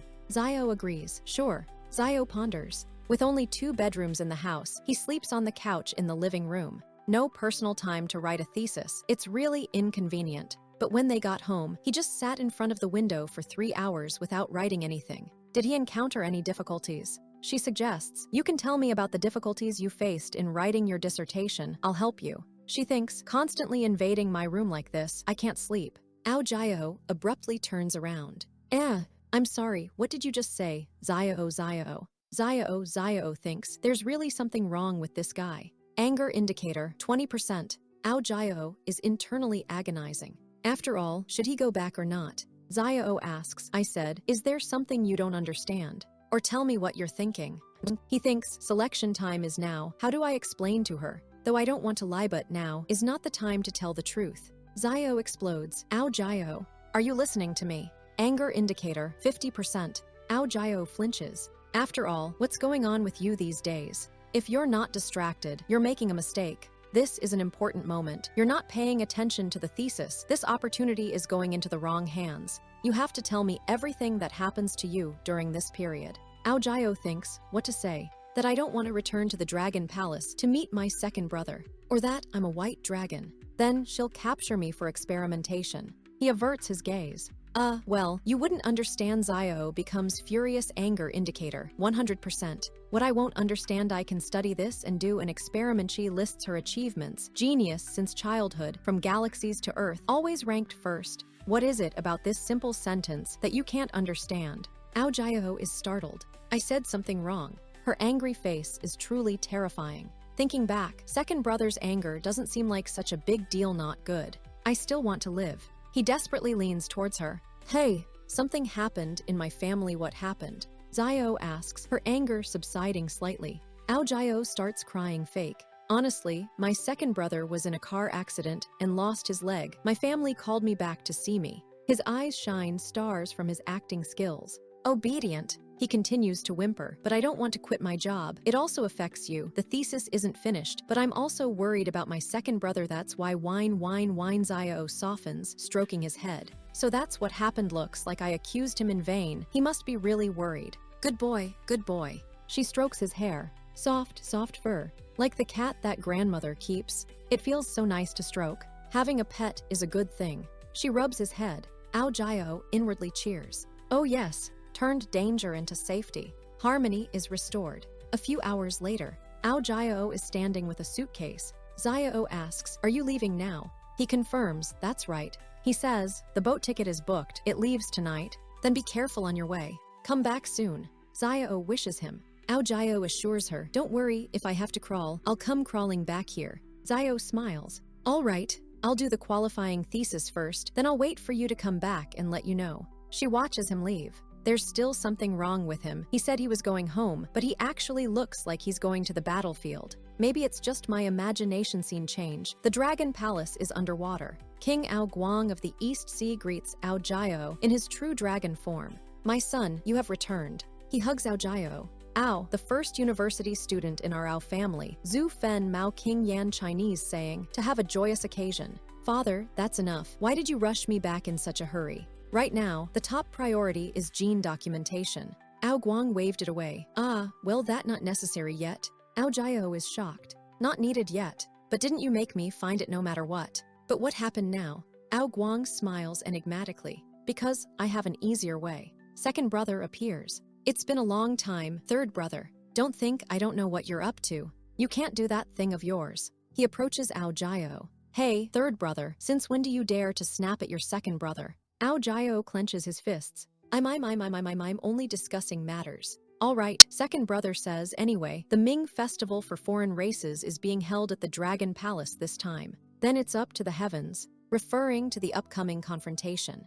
Xiao shrank back in fear. I really can't. So scary he feels bad. The sudden return to the Dragon Palace is making it hard for him to adapt. He should retire to his chambers and get some sleep. Suddenly, he sees Xiao. Jiao. What happened to you? Why did you make mistakes in the lab report again? You don't want to work anymore, right? She leans toward him. Looks like you're going to need some extra training and care. Xiao is horrified. Xiao holds up her baton threateningly. HMPH, you know the consequences of making the same mistake again. Xiao pleads, please don't. I will definitely be serious. I will definitely make things right. Xiao abruptly wakes up in his bed, screaming, please don't. He looks around. It's the Dragon Palace. Just now, it was just a dream. The dream is the opposite of reality. I probably really miss Xiao. It's still better than seeing second brother in a dream. He exhales in relief.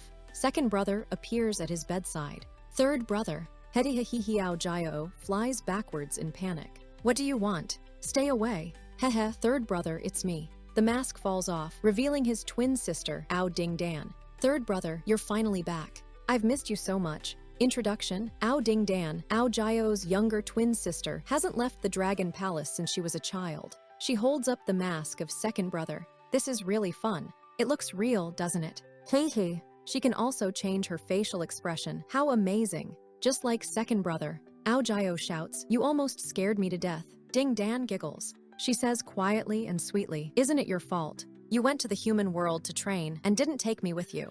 I was dying of boredom here, wondering every day when you would return. How could you leave me? Twins can't be separated." Ao Jiao tells her to calm down. She giggles. Ding Dan peeks out from behind Ao Jiao. "That man over there is your new teammate." She giggles. Yu approaches. Ding Dan explains, "Third brother, this is Yu, the tribe leader from the Royal Ice Tribe. He came to the Dragon Palace to participate in the Ming Festival this time. These masks are from me," she adds. "I asked him to lend them to me." Ao Jiao greets Yu. "Nice to meet you, sir, brother Yu. Please come in and have a seat for a while." Yu says, "I heard the fourth princess say that these days, the third prince is hiding in the human world and has been assigned a mission to research genes. These are indeed young talents I admire." Ao Jiao asks Ding Dan, "Fourth sister, how did you know about this?" "Father told me," she replies, then sighs. "Can you two speak normally? If when Zhu hears me, all the flavor will be gone." When Zhu is a man with refined manners.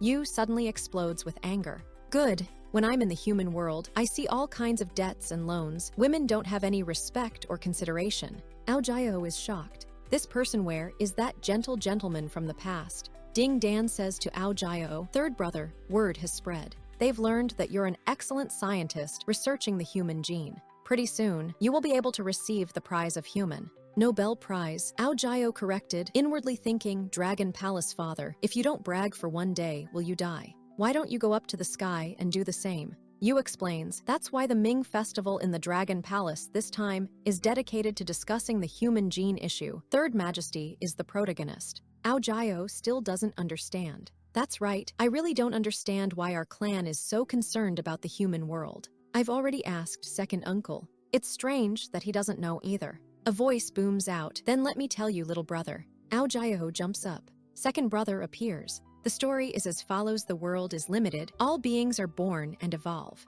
Gradually, it creates beings with intelligence, as if possessing a mantra inner spiritual power. Apart from the human race, all other races are called divine races. They look down on the human race, seeing humans as weak and helpless, instead of focusing on cultivation. But in the past few hundred years, humans have abandoned this mantra and moved on to developing science and technology. The development is fast and strong, leaving the divine races bewildered. The lives of humans are becoming more and more comfortable, while the divine races have been treading water for the past 1,000 years and leading dull lives. Ao Jiao asks, "So the elders of all races feel the need to closely observe humans?" "That's right," second brother confirms. "That's why in the past 100 years, many of the divine races have mixed and blended into human society. But isn't it the case that once they leave, they never return? They adapted to the human way of life." Yui agreed, "That's right." Ao Jiao's light bulb lights up. "That's why they say that God has no eyes, allowing such a race to thrive," second brother says contemptuously. Ao Jiao objects, "But it's all due to people working hard to achieve a goal. They sacrifice themselves so much. I am truly touched." Second brother chuckles. "But how cruel people are. Little brother can't be sure. I said it 10 years ago." His voice turns dark, "that the human race has no right to exist in this world." Ao Jiao timidly objects, But 10 years ago, I also said that brother is wrong." Second brother smiles evilly. "That's why I beat you up so much that even our mother didn't recognize you." Ding Dan and Yu try to defuse the situation. "Two big brothers, we just reunited. Let's not discuss world affairs right now. I suggest we play a game of chess together." Yu agrees. The second brother rejects the suggestion. "There's no need. I'm not hiding anything from you all. I've been wandering the world these past few years. This time, I came back with a clear goal: to unite many more divine races at the Ming Festival and declare war on humans. If third brother, you still stubbornly want to stick to your belief, then don't blame me if my method is too strict. Goodbye." Ao Jiao shouts after him, "Wait, I told you. Just now, you drank from my cup of tea." Second brother turns around. Ding Dan laughs. Ao Jiao is scared. Ao Jiao thinks, if second brother really does this, I'm afraid the human world will fall into chaos. I must stop him. If not, I don't know how many innocent lives will be involved, introduces Xiao's smiling face. Scene change, lab. Xiao says, Jiao Jiao, bring the lab journal and come here. Jiao Jiao has been gone for a few days now. Why do I feel weird without him? I wonder if his family problem has been resolved the next day. The opening ceremony of the Ming Festival started in the huge stadium. Let's welcome the King of the East Sea, Ao Guan, courageous, handsome, and generous to come out and give a speech. Let's all give him the most welcoming applause. Ao Jiao thinks, will this old man ever stop playing? Ding Dan chuckled, he's always been like this anyway. Yu says, third royal prince, it seems that your and second royal prince's views are now clear. The current situation is like water and fire. The various races are divided into peace and war factions. Ao Guang says, now they are invading our sea, plundering our skies. This clan is building houses everywhere in our forest. What should we do? The war faction shouts, we must mingle with the humans to the end. Destroy them, help them become monkeys. Ao Guang continues, that's right, either cooperate or exterminate. 2 members, please come out and face the enemy. Here are my 2 sons representing 2 different sides, either peace or war. In this important meeting like today, let them fight for their own faith. The onlookers Shark and Turtle are shocked. My God, Ao Guang is so evil, letting his 2 sons fight. Turtle says, so what, dying for your faith is no shame. The Shark says, then go on your own. What does that have to do with me? Second brother asks Ao Guang, father, what do you mean? Didn't we already discuss this? You didn't object to the war. Ao Guang smiles. But the third prince is his son. The third prince prefers peace, wants to harmonize with people. He can't help it. Palm and backside are both his hands. You want war, the third prince wants peace. Then why don't you brothers just work it out? Father will leave first. Ao Guang says, and quickly flies away. Ao Jiao shouts, why are you running away? Second brother turns to Ao Jiao. Third brother, I won't be gentle with you. Ao Jiao thinks, second brother's eyes are so scary, more focused than usual. Second brother attacks from above. Ao Jiao thinks, I'm screwed this time. Not good. Facing him, my body instinctively trembles. Everything about him is scary. Since we were kids, I still don't have any counterplan. My body isn't listening to me. Second brother pulls him up. Second brother, why aren't you moving? Use your power. Don't think you can just lie there and let it pass. He bites Ao Jiao's lip, drawing blood. It's only just begun. He tosses Ao Jiao aside. Get up, my useless brother. Fight. Ao Jiao thinks, I can't go on like this. I've tried until now. Everything that happened in the human world will be meaningless. These years he recalls his efforts, studying until midnight, learning to fix things by himself, trying to learn how to cook. Finally, he received a letter of enrollment. He even met so many good-hearted people in the human world, introducing Xiao. All these things, all these years, it's all thanks to me risking my life to achieve this. He stands up, blood flowing from his mouth. Second brother, I want to try something I've wanted to do for a long time. It's to defeat you. Second brother grins. HMPH, then try it. He attacks Ao Jiao. Use all your strength against me. Third brother. Ao Jiao flies off again. Audience, goddess. Just once, and he's already flown away. The situation is clearly one-sided. Eyes, the third royal prince is too weak. The second royal prince is too heartless. The betting odds on the third prince had already increased to 1:200. Second brother says, third brother, having a dream is good, but stop dreaming. Otherwise, it'll be like fireworks in the afternoon. There's no hope.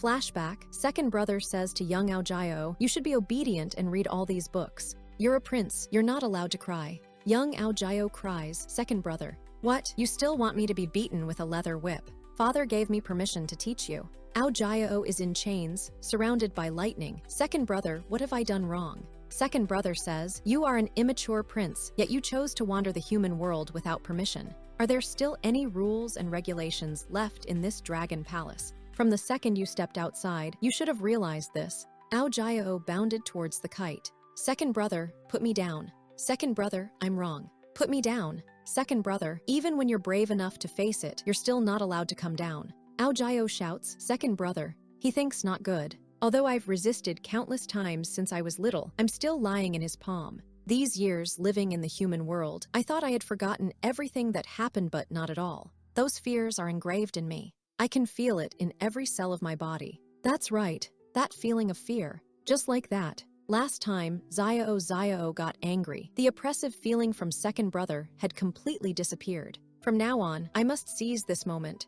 Xiao, why is she angry because of me? Her facial expression, her emotions. Second brother asks, what's wrong? Closing your eyes can let you escape from reality. Vision Jiao. Jiao, your experiment failed. There are sections missing in your report. The data is wrong. What are you doing? This feeling of oppression is still missing something. Jiao. Don't participate in the selection this time. I already have a new dick. Still missing something. Second brother asks, third brother, do you need to go to the bathroom? Seeing Jiao crying, Jiao, I've been disappointed in you from the beginning. From now on, never appear in front of me again. Jiao thinks, I've always tried my best. I don't want her to look down on me, but I also don't want to see her in pain. Second brother, I have lived in your shadow all these years, unable to resist you.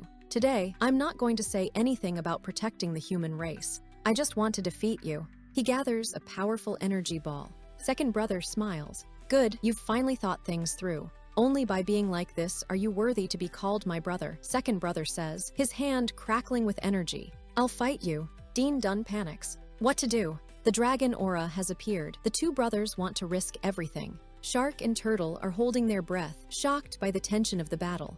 Yu tries to calm Ding Dan down. Don't be afraid. Jiao hesitates. I'm like this and I can still defeat second brother. Suddenly, a wave of confidence overwhelms him. Oh yes. Guang interrupts. Second prince, don't move. Several of your blood vessels have been cut by the third prince. You won't be able to collect aura for 8 to 10 years. The second brother coughed up blood. I can't accept this. Guang tells him, fate has been decided. The future is a world of peace. My son, you need to think things over a bit. Second brother snaps back. Father, what do you know? In fact, you don't understand anything. Jiao looks at him. Second brother, I lost. Second brother admits. But don't expect me to accept my fate. Listen carefully, everyone. I have decided to devour the human world. Not even Nuiwa Asterisk can save them. I'm saying it now. Asterisk creator, goddess in Chinese mythology. He disappears in a flash of light. Jiao shouts, second brother. Guang claps Jiao on the shoulder. You, young man, are quite good. I thought you would lose. Jiao angrily pulls away. Old man, don't think that being nice to me right now is a good thing. You're even angrier than second uncle. At worst, he won't lend me any money. But you almost took my life. Am I even your son? Guang laughs. All right.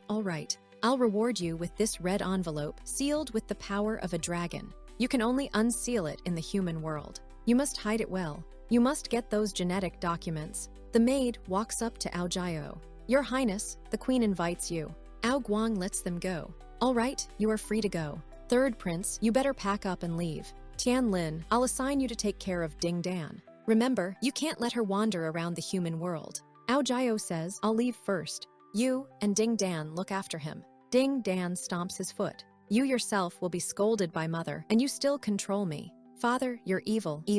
A big idiot. A sycophant. Jiao says to you, brother you, after I leave, all of my sister's big and small affairs will have to be entrusted to you. You even dare to bully us children. Yu assures him, don't worry, third prince. It's just that I don't know how to take those words of yours. Ding Dan blushes. Jiao says, I will return to the human world first. Goodbye, everyone. Ding Dan winks at him. Third brother, after you return, don't forget to think of a way for me to get to the human world. Scene change. Jiao sits at the table, sleepy. I'm so busy these days that I don't have time to go for a run. But there's no progress on the thesis. What a headache. I wonder if Jiao has solved his problem. She stands up. It's all over. Maybe it's because I'm too tired. Her body reacts too slowly. She falls off the chair. Why is there no pain? She falls into Jiao's arms. Jiao, you're back. He smiles. When I got out of the car, I didn't see anyone inside. Only the lights in our lab were still on. So I knew for sure you'd be here. Jiao pulls back, embarrassed. Jiao, don't you think you should let me go first? Too close. She averts her gaze. He remains silent. She asks, just now are you okay? You had my back like that, did it hurt? He blushes slightly. No problem. How's your other brother? Jiao asks. Jiao hesitates. He lets just say there's no problem. Jiao grabs his phone. To protect his life, he became a cripple. Bring him here for treatment. My senior classmate from the main department specializes in orthopedics. Let me find her. Jiao panicked. No need. His injury will heal in 8 to 10 years. Jiao is skeptical. Then, why are you saying there's no problem? He'll stay with the injury for the rest of his life if left untreated. Jiao quickly retreats. The car didn't hit him. Oh no, my tongue blabbed out. He thinks in panic. Zio stares at him intently. Didn't you say your other brother was hit by a car? He got hit. Zio insists, inwardly asking himself, should I tell the truth? He thinks, honestly, when I compare her to second brother, he's not even close. Zio says softly, Jiao, I know how much pressure there is for selection. If you want to refuse, you don't need to lie. Just tell me 3 words. I won't work anymore, that's enough. Jiao was puzzled. I won't work anymore. 3 words, he thinks. What's wrong with your education? Zio continues, her gaze turning cold. The last word is like an interjection. But if I didn't want you to join, I would just say 1 word. Leave. Zio is shocked. Leave. No way. Zio walks away. I'll finish this dissertation myself. Zio grabs her from behind. You have to listen to my explanation. Zio fights back. Let me go. You're a liar. Zio shouts, be careful. He thinks, what should I do? This is no good. You have to act first. We need to let her cool down first. He drops to the floor, grabbing her legs. She turns around, furious. You want to get kicked? You're still teasing me. Listen to me. He shouts, stopping her foot. Zio, I'm telling the truth. The truth is that my brother was returning but the enemy was chasing him, so I went back to help him. After that, I hit him because I was so angry. Then he was fine, but he was heartbroken. Right, he says, brightening. His wound isn't in his skin, it's in his feelings. That's why there's no point in going to the orthopedic or outpatient department. He whimpers. I didn't want to tell you because it was embarrassing. Our Jiao family is full of weirdos. Let's not talk about this tragic story anymore. Instead, we should focus on the dissertation. Zio looks at him. Jiao, the fact that you are so kind is an advantage, but you should understand well. Using a lie to cover up another lie will only lead to lies in the end. It's the most hateful thing you can do in the scientific community. Jiao swears, I swear. It really happened in my family. Zio snorts. HMPH. Who can prove it? Jiao puffs up his cheeks nervously. If you don't believe me, you can ask my little sister. She will visit me in a few days. Zio says, all right, you remember well. Your little sister should come. Jiao thinks, oh no, I've dug myself a hole again. This mouth of mine, he groans. Zio tries to break free from his embrace. Let me go first. Jiao boasts, glowing, my father just gave me a large amount of money. I'll treat you all to a delicious meal tomorrow. He takes out a red envelope. Looks like His Highness was generous this time. Let's see how much is in here. He sees a single 100 yuan bill. This, only 100 yuan. He shouts to the sky, old dragon old man Jiao. Living this way will only bring you bad karma from God. Tuesday at the restaurant. Empty bowls. Zio Yan is sulking. Jiao, didn't you say you'd treat us to a delicious meal? Did you mean this? A bowl of cheap noodles. Zio defends him. He has already spent all the money his father gave him. Are you still not satisfied? 100 yuan here can buy 5 famous bowls of noodles in Sam Zionyi. Let's hurry up and eat already. It's assistant Jiao's kind thought. Zio is on the phone. Hello, Professor Hua. There's still no progress on the thesis. I'll try to make a report as soon as possible. What the committee has already determined the team. Prof. Hua, I hope you'll give me a little more time. Yes, of course. Jiao asked. Zio, did something happen to the thesis? Because we're late and haven't submitted the plan yet. The committee decided to choose another team. Jiao is in a panic. Then, we have been eliminated. Zio thinks, I can't let Jiao be nervous like me. I need to calm down. She tells him, Jiao, we let time pass us by this time. I didn't think the jury would be so strict either. Jiao, there will still be an opportunity in the future. Jiao shouts, no way. Then our dragon clan's career is over. Zio is surprised, career. He quickly corrects himself. I meant our career as explorers. I'm babbling randomly again. Not even one free seat left. Yes, no. The deadline is tomorrow morning. If we still can't submit the thesis plan, we can only wait for next time. Then when is next time? 5 or 8 years, maybe. Jiao was shocked. Good. Jiao decisively slams his palm on the money. I'll stay in the lab tonight and not go home. Only death will stop me from thinking about my thesis plan. Zio, rest assured, I won't let you lose face. Since it's come to this, he says, taking her hands, we'll work all night tonight. Let's see if we can work some miracles. Zio says, I'm your mentor. This kind of thing is obviously based on my judgment. We both have to work on the plan together. Xiao Yan watches them while eating some noodles. These two are so similar, always striving forward and so responsible. I'm so curious about them. After all, what kind of family did Ao Jiao grow up in? Scene change, Dragon Palace. Ao Guang shouts, "Wife, I know I was wrong. Please forgive me." The Dragon Queen, Xuan Yuan Yu Luo, tells him, Ao, you are really good. You dare to put two blood brothers against each other. Introduction, the Dragon Queen of the East Sea, Xuan Yuan Yu Luo. Ao Guang pleads, "It's not like that, sweetheart." Kneeling on a durian. The queen scolds him, "Nonsense. You've done every conceivable stupid thing to my little Ao over the past few years. You ordered him to cultivate in Taoist ways, stealing the Taoist cultivation art, no less." Flashbacks shown. It's only been 20 years. My big boy has grown so much. It's so hard to even meet him now. She cries. Even to this day, I still regret it. I shouldn't have listened to you in the first place. And I don't know how second young master became so dark and cold. Only third young master is somewhat normal. But now you've made him experiment with science or something. If you don't clear things up for me today, she shouts, threatening his phone, then I'll smash and destroy your ugly phone. Don't even think about the pub. Ao Guang pleads, "Please don't. Honey, this is my life. Let me make it clear first. Ah Luo, we, husband and wife, are one. Don't tell me you don't feel that." He puts his arms around her. "We are approaching perfection. It's almost time to ascend to heaven. In the past few years, our cultivation has been amazing. If we ascend right now, who do you think we should leave the affairs of the Eastern Dragon Palace to?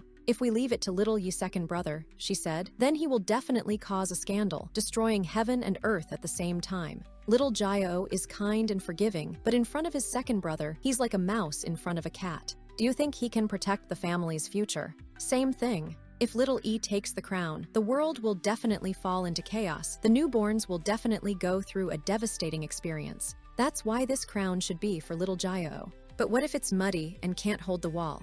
Asterisk, Ao Jiao is compared to the concrete needed to build a wall. Then no one will be able to help him. But this time, when the two of them fought using their dragon power, the Royal Ice Tribe's medicine is magical. Yu Tianling is also an outstanding young man among them. With him there, little Yi and little Jiao wouldn't face any problems. Moreover, I've been observing them as well. All right, I'll forgive you this time. She asks, I wonder where little Yi went. This time little Jiao was so brave, he even defeated his second brother. Ao Guang says, it will take little Yi about 10 years to recover and get back to normal.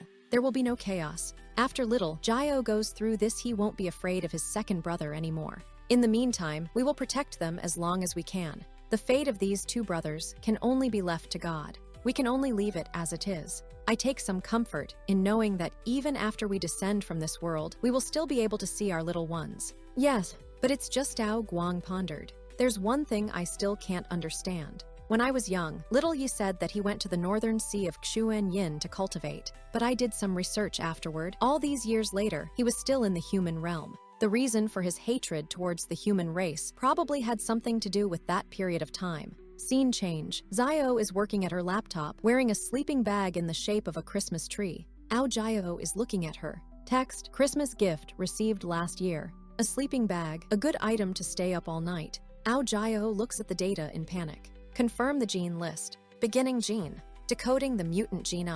Still no clue. He asks the sleepy Xiao, Xiao, if we can't identify a theme, does that mean we will fail? Text, can't sleep well these days. Xiao sleepily mutters, Xiao, how about we discover the genes of a creature that never existed before? Xiao sleepily replies, then that would be too good, but we won't make it in time. She tells him, Jiao, honestly, I'm impressed with your research attitude over the past few days. But we were destined to face the wall from the beginning. We'll have more opportunities in the future. He looks at her. You don't understand. There won't be another opportunity. She falls asleep, falling into his lap. Xiao. He sighs. Sigh, you haven't rested well these past few days. He gently lifts her up. And you said you would try your best with me until tomorrow. Really, that doesn't sound like someone as logical as you. Haha, little face, sleeping like a little baby. Moreover, breathing softly, completely different from her usual strict attitude. Haha, her breathing is really weak. Her lips are also soft. Her breathing, he stops abruptly.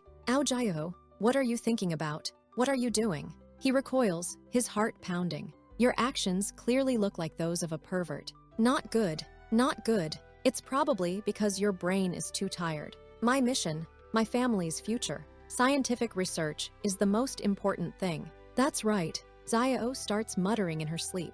Roast pork tilde sour sweet pork tilde steamed pork brisket with chili tilde medium roasted pork tilde. Ao Jiao cries out in pain. She is lying on top of him. Computer screen. Opening new chromosome. Early morning in a city full of high-rise buildings. Breakfast is not to be delayed. Aoyi wakes up in his bed.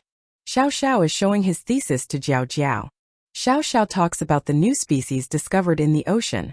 Aoyi confirms the discovery of the new species. Aoyi, full of enthusiasm, asks to be praised for his discovery. Xiao Xiao reminds him that the species is a mammal living in the ocean, but with a unique set of chromosomes. Aoyi smiles smugly. Jiao Jiao's friend cautions. Publishing the thesis will cause a furor. We need proof. Aoyi is ready to go home for blood samples to prove his point. The girlfriends discuss Jiao Jiao's appearance, noticing his changed style. Xiao Xiao says she's not interested in the TV guy, but is he interested in Jiao Jiao? Xiao Xiao suggests her friends socialize with him at the charity event. Jiao Jiao doesn't want to go to the party. Xiao Xiao insists on preparing for the report. Time is running out. Xiao Xiao is worried that Aoyi will be too intrusive. Xiao Xiao is sure to get a sponsor for the evening. Xiao Xiao suggests calling Professor Hua for help. Jiao Jiao ponders that becoming a cool president isn't that hard. The girlfriends are outraged. We need to get sponsors. Jiao Jiao is deep in thought about his second brother's plans. Beta Medical College building. Xiao Xiao is glad she didn't eat overnight. Otherwise the dress wouldn't fit. The dress fits perfectly. Jiao Jiao is asked to hurry up and change for the ceremony. Jiao Jiao is hesitant to go. Xiao Xiao is sure that she and Jiao Jiao usually avoid such events. Jiao Jiao is surprised. Xiao Xiao explains that the change of heart is because of the new rich sponsor. Xiao Xiao believes that sponsors don't memorize faces and only see scientific equipment. Xiao Xiao is ready to change her clothes. Xiao Xiao in evening dress wonders how Jiao Jiao has prepared. Jiao Jiao is asked why he hasn't changed his clothes yet. Jiao Jiao is embarrassed by the compliment. Jiao Jiao admires Xiao Xiao's legs in the dress. Xiao Xiao pushes Jiao Jiao, demanding that he put on a suit. Jiao Jiao admires Xiao Xiao's beauty.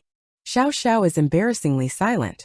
Xiao Xiao realizes that Jiao Jiao is trying to distract her from the evening. Jiao Jiao excuses herself, saying that she is afraid of the awkward situation and dancing. Jiao Jiao admits that he is afraid of saying the wrong thing. Xiao Xiao notes that Jiao Jiao's costume is too flashy. Jiao Jiao's friends marvel at Jiao Jiao's transformation. Caption: a real white dragon. Jiao Jiao is ready to accompany Xiao Xiao. The banquet hall. The girlfriends notice someone. The girlfriends point to Ao Jiao, the director of the institute. The friend says that today is a good chance to meet Ao Jiao. The friend cautions that if Xiao Xiao gets too carried away, it will cause problems.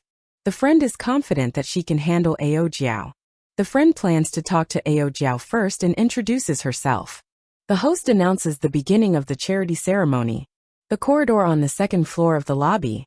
Xiao Xiao asks Professor Hua if they need to be so secretive. Professor Hua says that this is the way to embody the spirit of underground work. Professor Hua complains that Jiao Jiao hasn't learned anything. Professor Hua orders to proceed, citing intelligence about the dragon. Professor Hua suspects the dragon's connection to blood. Professor Hua talks about the party and is willing to answer questions later. Xiao Xiao offers to tell the thesis topic, so as not to waste time. Xiao Xiao agrees. Jiao Jiao and Xiao Xiao are at the banquet. Xiao Xiao is surprised by the number of investors. Xiao Xiao thinks of the opportunities that sponsorship will open up. The elderly man asks for an introduction to his assistant. The elderly man says he is interested in the project. The elderly man extends his hand to Aoyi. Aoyi introduces himself and apologizes for being absent-minded. Aoyi greets manager Ao in a formal manner. Aoyi motions manager Ao to come outside to talk. Xiao Xiao realizes that the project depends on sponsorship.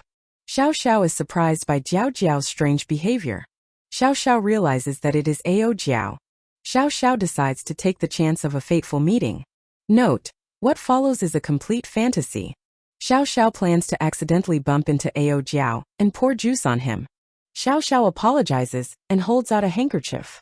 3 days later, Xiao Xiao asks about the results. Xiao Xiao plans to invite Ao Jiao to dinner to show his sincerity. Xiao Xiao is excited that her first love is about to begin. Xiao Xiao is waiting for Ao Jiao. Xiao Xiao is nervous about the long wait. Xiao Xiao decides to peek. Xiao Xiao is shocked by what he sees. Xiao Xiao can't believe his eyes.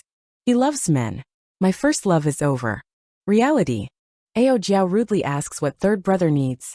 Third brother says he just threw a punch with dragon power, but Ao Jiao easily parried it. Third brother admits defeat, saying that Ao Jiao severed his meridians. Ao Yi asks what second brother is up to. Second brother says he is unreasonable and admits defeat. Ao Yi doesn't believe it. Second brother assures that he has already promised Dean Hua to support the research. Second brother confirms his support for the gene map research. Ao Yi is outraged by second brother's wastefulness. Ao Yi wonders how second brother was able to earn capital. Jiao Jiao's friend insists on the seriousness of the thesis situation. Ao Yi thanks everyone for their attention to science. Ao Yi announces financial support for research. Xiao Xiao is shocked by second brother's plans. Ao Yi announces the company's participation in a charity event. Ao Yi promises to continue the sponsorship. Ao Yi is saddened by Ao Ye's words. Jiao Jiao irritatedly asks to keep the TV on. Jiao Jiao is embarrassed that he didn't hold back when he saw second brother. Xiao Xiao is surprised by Jiao Jiao's cold stare. Xiao Xiao notices the similarity of Jiao Jiao's gaze to the man on TV and suspects that he is hiding something. Jiao Jiao copies the president's facial expression from the TV, trying to appear cool. A friend jokes that Jiao Jiao has started to look gay, but the man denies it. The friend suggests that Jiao Jiao likes Xiao Yan's type, but she is not interested. The friend advises Xiao Jiao to try to interact with the president at the charity party. Jiao Jiao asks about the charity party. The girlfriends explain the importance of charity events to fund the institute. Jiao Jiao realizes that Xiao Yan's donation was for the same purpose. The friend explains that everyone should participate in soliciting sponsors at the party. The friend encourages Xiao Xiao by urging her to become a cool president. Jiao Jiao doubts whether he can become one. The girlfriends are furious, forcing Jiao Jiao to participate. Jiao Jiao ponders second brother's plans and possible conflict. Beidou Medical College. Xiao Xiao is happy that the dress fits. The dress fits perfectly. Xiao Xiao is called to change. Jiao Jiao and Xiao Xiao argue about the need to go to the ceremony. Xiao Xiao remembers that she and Jiao Jiao usually avoid such events. Jiao Jiao wonders about further events. Xiao Xiao talks about the sponsor and changing his mind. Xiao Xiao thinks that sponsors only see scientific research. Xiao Xiao is ready. Xiao Xiao asks how Jiao Jiao has prepared. Xiao Xiao rushes Jiao Jiao. Jiao Jiao looks at Xiao Xiao with admiration. Jiao Jiao notes the beauty of Xiao Xiao's legs in the dress. Xiao Xiao demands that Jiao Jiao put on a suit. Jiao Jiao compliments Xiao Xiao on the suit. Xiao Xiao doesn't know how to respond to the praise. Xiao Xiao realizes that Jiao Jiao is trying to distract her from the evening. Jiao Jiao excuses herself by talking about her fear of dancing. Jiao Jiao is afraid of saying the wrong thing and doesn't know how to dance. Xiao Xiao criticizes Jiao Jiao's costume choice. The girlfriends are delighted with Jiao Jiao's look. Caption: A true white dragon. Jiao Jiao is ready to accompany Xiao Xiao. Banquet. The girlfriends show each other someone. The girlfriends point to Ao Jiao, the director of the institute. Girlfriend reminds of the importance of attracting investors. Girlfriend tells a rumor that Ao Jiao is playing with the institute's little genius. The friend is confident and ready to act. The host announces the start of the ceremony. The corridor on the second floor. Xiao Xiao asks Professor Hua about secrecy. Professor Hua explains the need for clandestinity. Professor Hua complains about Jiao Jiao's lack of success in teaching. Professor Hua orders action on the plan, mentioning the dragon. Professor Hua suspects the dragon's connection to blood. Jiao Jiao and Xiao Xiao at the banquet. Xiao Xiao is delighted by the investors. Xiao Xiao dreams of future projects and opportunities. The elderly man asks for an assistant to be introduced. The elderly man is interested in the project. The elderly man is excited to meet the talented scientist from Beidou. Ao Yi is pleased to meet the legendary man. The elderly man whispers to Ao Yi about manners. Ao Yi assures that everything is fine. The elderly man asks if Xiao Xiao is the impressive leader. Ao Yi apologizes for being absent-minded. Ao Yi greets manager Ao in an old-fashioned manner. Ao Yi suggests that manager Ao speak privately. Xiao Xiao realizes that the project depends on manager Ao's sponsorship. Xiao Xiao is surprised by Jiao Jiao's strange behavior. Xiao Xiao realizes that it is Ao Jiao. Xiao Xiao is determined to capitalize on this fateful encounter. Note: what follows is complete fantasy. Xiao Xiao plans to accidentally bump into Ao Jiao and pour juice on him. Xiao Xiao apologizes and offers a handkerchief. 3 days later, Xiao Xiao asks about the results of the experiment. Xiao Xiao rejoices that her plan worked. Xiao Xiao waits for Ao Jiao. Xiao Xiao is annoyed at the long wait. Xiao Xiao decides to peek. Ao Yi is furious. Xiao Xiao is shocked by what she sees. Xiao Xiao can't believe his eyes. He loves men. My first love is over. Reality: Ao Jiao supports his younger brother's career. Third brother talks about dragon punching power. Third brother admits defeat. Ao Yi asks about second brother's plans. Second brother admits defeat. Ao Yi doesn't believe it. Second brother pledges his support to Dean Hua. Second brother confirms support for the gene map research. Ao Yi is surprised by second brother's generosity. Ao Yi wonders how second brother earned the money. Ao Yi doubts second brother's sincerity. Xiao Xiao worries about Jiao Jiao's conversation with the investor. Ao Jiao invites Xiao Xiao to dance. Ao Jiao repeats the invitation to dance. Jiao Jiao and Xiao Xiao look at each other in silence. Xiao Xiao hints at sponsorship and new equipment. The surrounding people admire the couple Jiao Jiao and Xiao Xiao. The friend asks Xiao Xiao to focus on dancing with Ao Jiao. Ao Yi interferes with Ao Jiao and Xiao Xiao's dance. Professor Hua is shocked by Ao Ye's actions.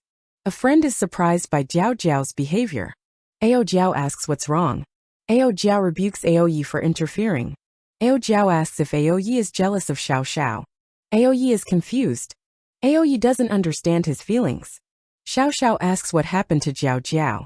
Ao Yi asks to be taught how to dance. Xiao Xiao rebukes Ao Yi for his inappropriate behavior. Ao Yi apologizes and leaves. Second brother apologizes for third brother's behavior. Third brother remains impulsive. 3 days later, Wednesday breakfast. Xiao Xiao and a friend notice that Ao Yi has left early. Xiao Xiao eats toast and asks if she was too harsh on Jiao Jiao. The friend thinks Ao Ye's actions are rude.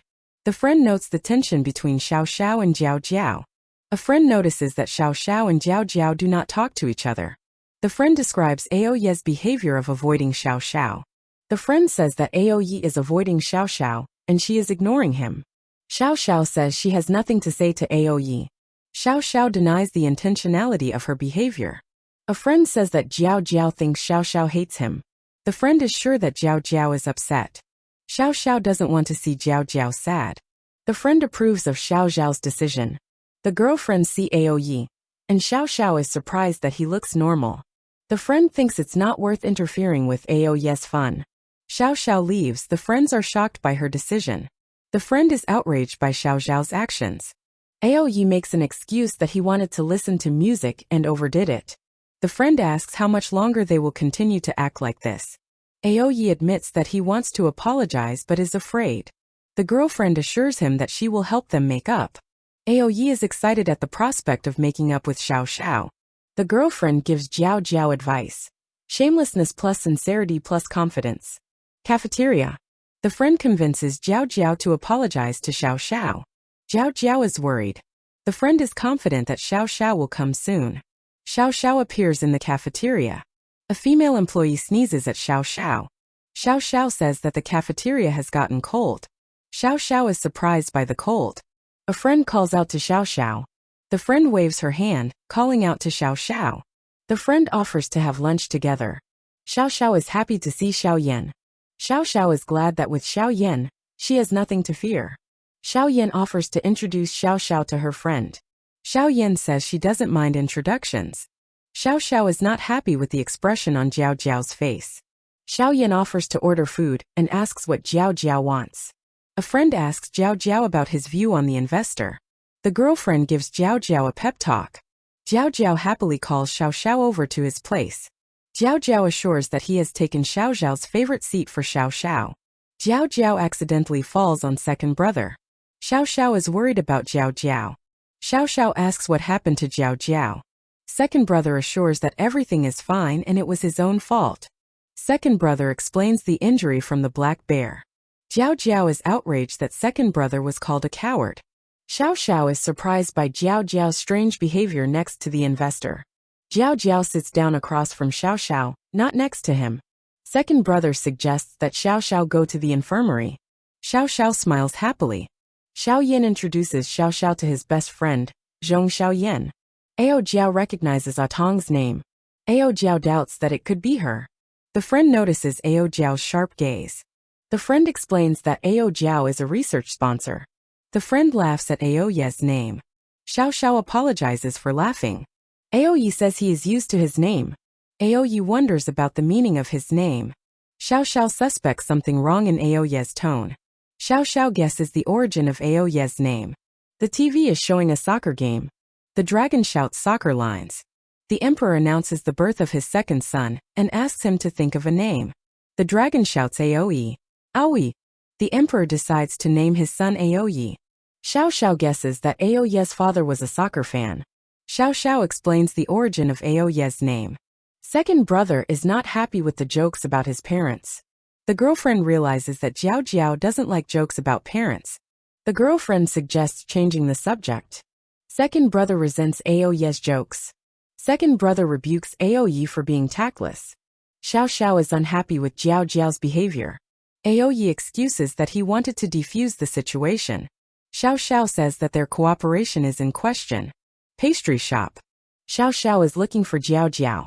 A friend rebukes Xiao Xiao for ignoring Ao Ye. Xiao Xiao says they have done their part. Xiao Xiao wants to buy mangoes and rice balls. Xiao Xiao orders dessert. The girlfriend orders Ao Ye to behave nicely and help Xiao Xiao. Ao Ye prepares a bouquet for Xiao Xiao. Ao Ye chose carnations as the best flowers for the teacher. Ao Ye is sure that Xiao Xiao will forgive him. Xiao Xiao asks why she is angry. Xiao Xiao realizes that she is taking Jiao Jiao too seriously. Xiao Xiao is surprised at her demanding of Jiao Jiao. Xiao Xiao doesn't understand why she takes Ao Jiao so seriously. Xiao Xiao asks herself if Jiao Jiao is special. Xiao Xiao can't find an answer to her feelings. The friend understands Xiao Xiao's anger, but thinks she gave herself away a long time ago. The friend laughs at Ao Ye's name. The friend asks what happened. Ao Jiao says he was ridiculed and asks for permission to sit down. Xiao Xiao apologizes and invites Ao Jiao to sit down. Ao Ye holds up a bouquet for Xiao Xiao. Ao Ye is shocked by second brother's appearance. Ao Ye is afraid of messing up again. Second brother is watching Ao Ye and Xiao Xiao. Second brother thinks Ao Ye is nervous and not in control of her feelings. A friend says that Ao Ye is a hard worker. A friend recalls an incident where a researcher almost derailed a sponsorship. The friend is happy that an investor was found. Xiao Xiao is happy with Ao Jiao and is changing because of him. Xiao Xiao notices Xiao Xiao's happy smile. A friend is surprised by Xiao Xiao's new facial expression. Xiao Xiao is surprised by the friend's question about giggling. The friend asks Xiao Xiao to stand up. The friend asks Xiao Xiao where she is going. The friend says that Ao Ye is already here. Xiao Xiao is going to talk to Ao Ye. Xiao Xiao doesn't care what Ao Ye is doing. Xiao Xiao promises not to be angry and to make up with Ao Ye. Xiao Xiao calls Jiao Jiao to come home. Xiao Xiao reads Jiao Jiao's farewell note. The friend hopes for a reconciliation soon. The girlfriend is sure that they are perfect partners. Second brother observes Xiao Xiao. Second brother notices the similarity of Xiao Xiao, and Tong smiles. Xiao Xiao is nervous next to second brother. Second brother asks if Xiao Xiao and Murong Xiao are old friends. Xiao Xiao talks about his childhood in Beidou and going to college with Xiao Xiao. Second brother notices a mismatch in location. Xiao Xiao interjects. Second brother says that Xiao Xiao reminds him of an old friend. Xiao Xiao thinks second brother is hitting on her. Xiao Xiao is embarrassed. Second brother smiles. Xiao Xiao is embarrassed by his beauty. Xiao Xiao flips through her phone, nervous next to second brother. A friend asks if Xiao Xiao has found Jiao Jiao. Xiao Xiao says she doesn't know where Jiao Jiao is and offers to eat sweets. A friend notices that Xiao Xiao doesn't look well. Xiao Xiao denies seeing Ao Ye and offers to eat. The friend rebukes Xiao Xiao for being a bad actor. Xiao Xiao justifies her love of sweets as a mood benefit. Xiao Xiao assures her that everything will be fine soon. Xiao Xiao leaves to go to the bathroom.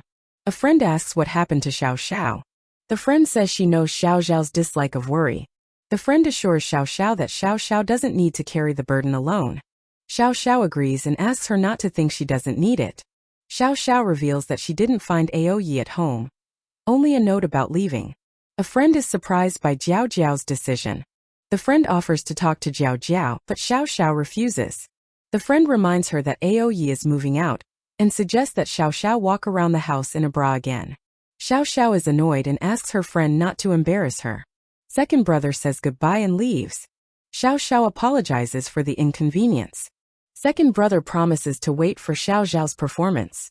Message, Ao Jiao, the 7th is coming up. Meet me. If you don't show up, I'll destroy Beta. Aoyi reflects on second brother's words.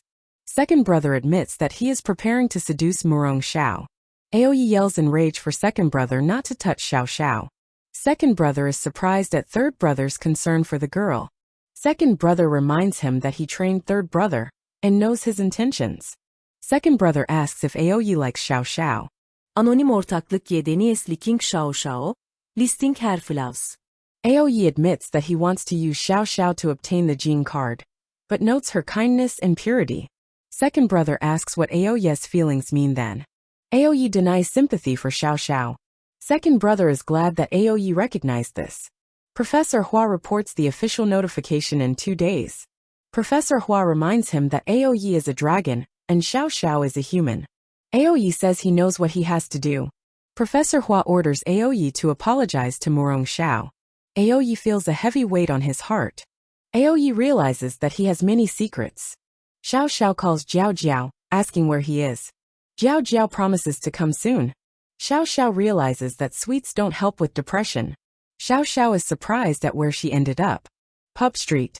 Xiao Xiao decides to have a drink to lift her spirits. Xiao Xiao thinks about alcohol and adulthood. Xiao Xiao chooses a bar. Xiao Xiao orders a beer. The bartender asks if Xiao Xiao is old enough. Xiao Xiao indignantly confirms her age. The bartender agrees to sell the beer. Xiao Xiao scolds herself for being impulsive and leaving Jiao Jiao. All men are pigs, Xiao Xiao thinks. The bartender scolds Xiao Xiao. The bartender offers a drink to the breakup of the relationship. Aoyi is looking for Xiao Xiao. Aoyi is worried where Xiao Xiao is. Aoyi panics, thinking something has happened to Xiao Xiao. Aoyi imagines Xiao Xiao being kidnapped by the bad guys. Aoyi thinks Xiao Xiao might have gotten lost. Aoyi doesn't understand why he's so worried about her. Flashback. Second brother says, "You like that girl." Au yedeniz liking Xiao Xiao. Aoyi continues to deny his feelings. A friend says Xiao Xiao's boyfriend is very cute. Aoyi remembers Xiao Xiao's gratitude, and decides to check if she is okay. A text from a friend with Xiao Xiao's location. The friend is surprised at how quickly Aoyi found Xiao Xiao. The friend asks Aoyi to handle the situation and for her to go home. The girlfriend is pleased with herself for helping to catch Jiao Jiao. Aoyi is surprised to see Xiao Xiao at the bar. Aoyi is worried that something might happen to a drunken Xiao Xiao. Aoyi rushes over to Xiao Xiao's place. Xiao Xiao is drinking alone and is accosted by 2 men. The men grab Xiao Xiao by the arm. Xiao Xiao asks them to let her go. Xiao Xiao yells that she wants to drink alone. The man yells for Xiao Xiao not to run away. Aoyi yells don't touch her. Aoyi warns the men. The man frightenedly says understood. Aoyi grabs Xiao Xiao in his arms. The men think they are trying to be intimidated. Xiao Xiao thanks Aoyi. Xiao Xiao kisses Aoyi on the cheek. Aoyi thinks the drunken Xiao Xiao is getting bolder. Aoyi decides to take Xiao Xiao home. The friend is surprised by their return. The friend asks them to come in. Aoyi refuses to go in, saying he walked Xiao Xiao home. The friend scolds Aoyi for fighting with Xiao Xiao, and asks her to keep an eye on her. The friend slams the door. Aoyi stays by Xiao Xiao's side. Aoyi decides to make hangover soup for Xiao Xiao. Xiao Xiao calls out to Jiao Jiao. Xiao Xiao scares Jiao Jiao with a face mask. Jiao Jiao is frightened by Xiao Xiao's face mask. Xiao Xiao calls Jiao Jiao to the balcony to talk. Xiao Xiao says that in the eyes of ordinary people, Jiao Jiao is unapproachable. Aoyi recalls that Xiao Xiao has always been reserved and unsociable. Aoyi learns of Xiao Xiao's genius and her desire to escape poverty. Xiao Xiao proposes a cohabitation agreement. Xiao Xiao does not care about the opinion of others. Xiao Xiao has always helped Aoyi, even cleaning the apartment for him. Aoyi realizes that Xiao Xiao's warmth is only shown to special people. Xiao Xiao warns Aoyi about the consequences of mistakes. A friend reveals that Xiao Xiao saved Aoyi at the banquet. The friend explains that investors don't like to lose face.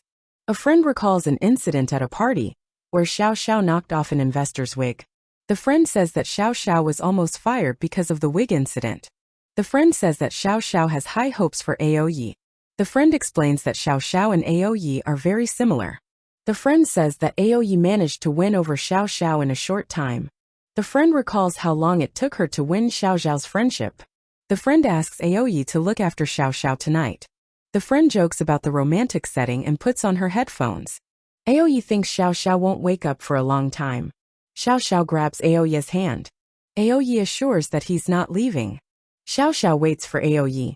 Aoyi realizes that Xiao Xiao has changed from a squirrel to a rabbit. Xiao Xiao complains of a hangover. Aoyi brings some hangover soup. Xiao Xiao asks if she was too harsh on Jiao Jiao in the cafeteria. Aoyi denies it. Xiao Xiao asks her to tell her a story.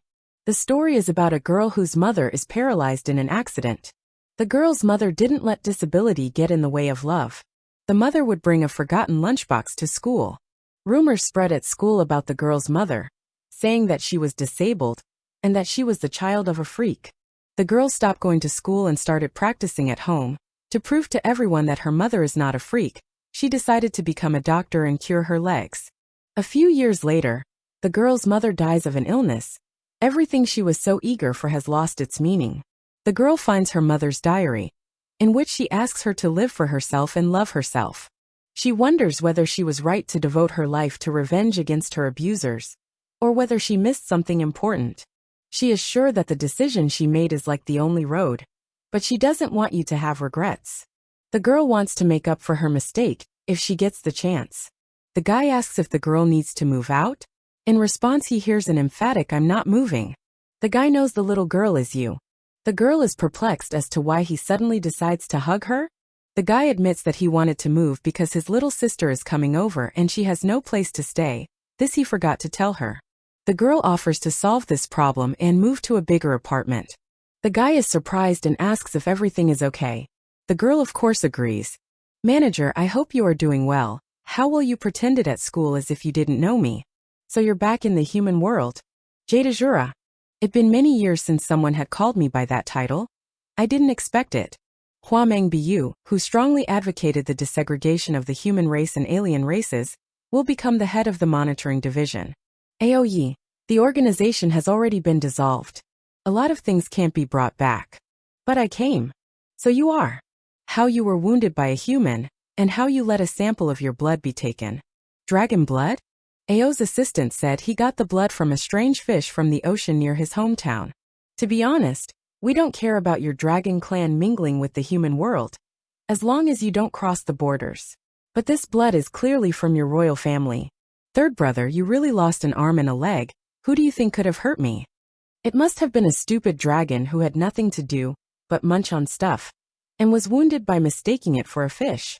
Aoyi, you really decided to make the first move. That year, I said that the day I return to the human world is the day I will demand justice for my brothers. You and I have different destinies. Jiao Jiao, what's wrong with you? Nothing worth living for. Should I leave? I must have been dumped again. She's completely ignored me for the past few days. What did I do wrong? Don't panic. Think about what's happened in the last few days. Things have gotten weird. Even though we've reconciled, the distance between us has increased. In these past few days, although I greeted her vigorously, she completely ignores me and looks at me as if I don't exist at all. But when I start working, I can feel her deadly eyes on me. But when I try to start a conversation, she starts ignoring me again. What did I do wrong? Last time. Clear. Even when I think about it now, my face burns a little. Tell me, is there any chance that Xiao Xiao loves you? What? How is that possible? Forbidden love between teacher and student? No way. Besides, I still have my mission, the great endeavor of the Dragon Clan. I'm leaving. Jiao Jiao, also on the slightest occasion, he starts talking about some mission? What is the great endeavor of the Dragon Clan? This kid has read too many novels. What did Jiao Jiao just say? Dragon Clan? I have to research it thoroughly. I heard Morong Xiao has taken over this supercomputer for a week. Do you know what she's researching? I don't know, but all the projects she is in charge of are important, so it must be important. Analyzing the probability that AO Jiao likes AO 0%, the data must be correct. But why is it that lately when I think of him, I get this feeling sweetness with a hint of sadness? Why does this result bother me so much? Sigh. What is it? I mean, I want to know why she's been so busy lately, but now that she's in front of me, the words won't come out. Why do you always have to show up at times like this? Why do I suddenly care so much about every word he says to me? What's making me nervous? What am I waiting for? What do you want? I always black out when I drink and can't remember what happened, but this time is different. The morning after I got really drunk, I saw Jiao Jiao's smiling face. It suddenly made me remember a scene that made me start to doubt my life. I don't want to believe that I did such a thing. Kissed him. I feel so naked, I feel so ashamed, but I can't ask. I definitely can't ask, how can he act so calm? But the calculation showed that the probability of me liking him is 0%.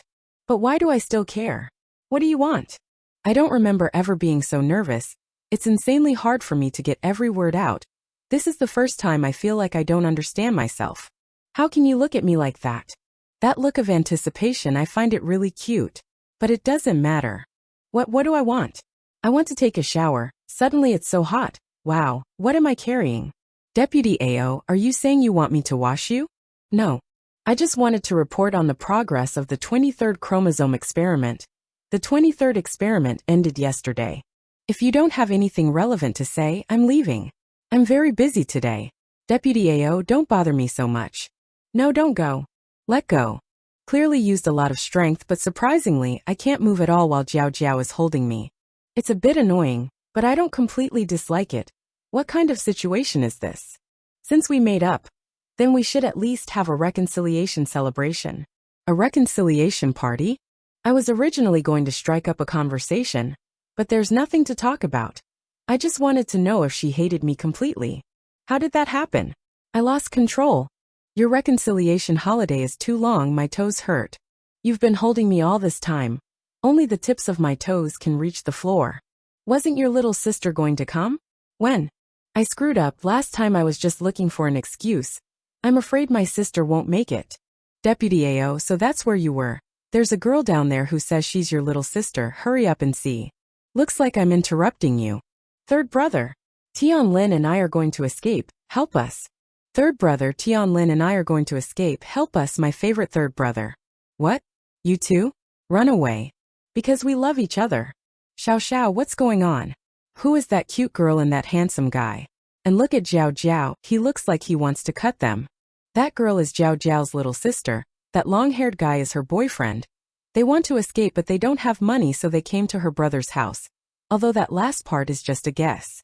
She looks a lot like Jiao Jiao, they must be twins. If Jiao Jiao's identity is worthy of suspicion, then his little sister shouldn't be human either. Alright, you Tian Lin, I entrusted my sister to you, and this is how you take care of her, caring for her in your arms. And you dare to ask me for help? Do you believe I will pluck your chicken feathers? Third brother, come to me, don't scare my little Ling Ling. Brother Ao, this is hard for me to accept, but Ding Dang and I are sincere. Just saying that you are sincere is enough? The fact that you're running away will ruin her reputation. And you'll be penniless sincere? It's obviously selfish. You can't even give her a fart. It accidentally flew off. Brother Ao, Ding Dang is your little sister. If you don't spoil her, I will. If you keep acting like this, don't blame me for being impolite. You traitor. Don't pretend to love me. I won't let your wild chicken feathers get away with this. Third brother, Tian Lin, don't be like this. Wait a second. This is an internal family problem. You won't solve it. No, Jiao Jiao's problems are my problems. Xiao Xiao, let go, you're hurting me. Who are you? Let go, they're going to rip my ears off. I'll only let go if you stop fighting. Now that you've stopped fighting, sit down and talk about it instead. Any problem can be solved with logic. Do you still want your little sister? If you don't want your relationship to be broken, think carefully about what stance to take. Ding Dang, I've been spoiling you since you were little. Have I spoiled you? Life doesn't always go your way. You two are not of the same race, there's no chance of interracial marriages. Don't you know that? Even if it's sweet now, you can't endure the days to come. Father won't agree. We are sincere. Don't you know how impulsive you are? Consider your status and heritage. Do the marriage laws prohibit interracial marriages? If you really love someone, wouldn't you want to change for them? Jiao Jiao. You can give them time and observe them before making a hasty decision. Even the research we usually do has to be proven many times, right? Jiao Jiao hugs her younger sister and expresses her gratitude for her support. You didn't get the other party's consent before taking their sister. This deserves a bad reputation. His anger towards you is justified. If you want others to agree with you, you should at least give them a sense of security. Forget about others if you can't even take care of yourself. I was a member of Beidou's greatest gang. I was a gold medalist of the Red Star Society. With one phone call, this group of guys would do anything I ordered. I don't need his help. It's Ding Dang who insists on finding him. Master Yu, a gang of hooligans is not good. It's better to find a normal job. It won't be good if you involve your family members. I love you. Anyway, discuss it well. Xiao Yan and I will go inside first. We won't get in your way. Third brother, I've said it 100 times. Tianlin and I are happily in love. I won't marry anyone but him in this life. I know father won't understand, but you will, right? My feelings for Ding Dang are true. I'm not marrying anyone but her. Besides, we're marrying between two demon clans. It's not like it hasn't happened before. Okay, who made you my twin sister? But I have a condition. You have to live with me. I need to be able to keep an eye on you guys. You really don't want to spy on them? What if they start fighting again? Jiao Jiao can handle it, I trust him. I never thought Jiao Jiao, who is so evasive, would have such a younger sister. And a twin too, so amazing. I really never expected the personalities of twins to be so different. The AO family is not easy. Don't you love watching shows like this? Now that you're seeing it live, why are you so solemn? I just remembered I still have some research to do, so I need to work overtime. I'm gonna change and go to the lab. Ao Xiao, I just thought about it and you're right. I shouldn't forcefully interfere with Ding Dang and Tianlin. So before they are caught by my family and sent back home, they will probably have a problem with us. In 2 days, the gene experiment headquarters will be finished with its renovation. It's farther away from campus, so we need to move somewhere closer. President Aoyi specifically offered us a small villa nearby, big enough for us all to live there. Second brother? Second brother? My sister meant that she's worried that our second brother will catch her, hehe. Don't worry, if Ao's family comes, I'll explain everything to them. It was like that last time too, when second uncle Jiao Jiao came. Young mistress, you're the best. What's your name? My name is Murong Xiao, you can call me Xiao Xiao, yes. Are you that genius scientist? No, what genius? I finally met you in person. When third brother was home, he mentioned you a dozen times a day. We had no choice but to listen. He even said your name in his sleep. Don't be absurd.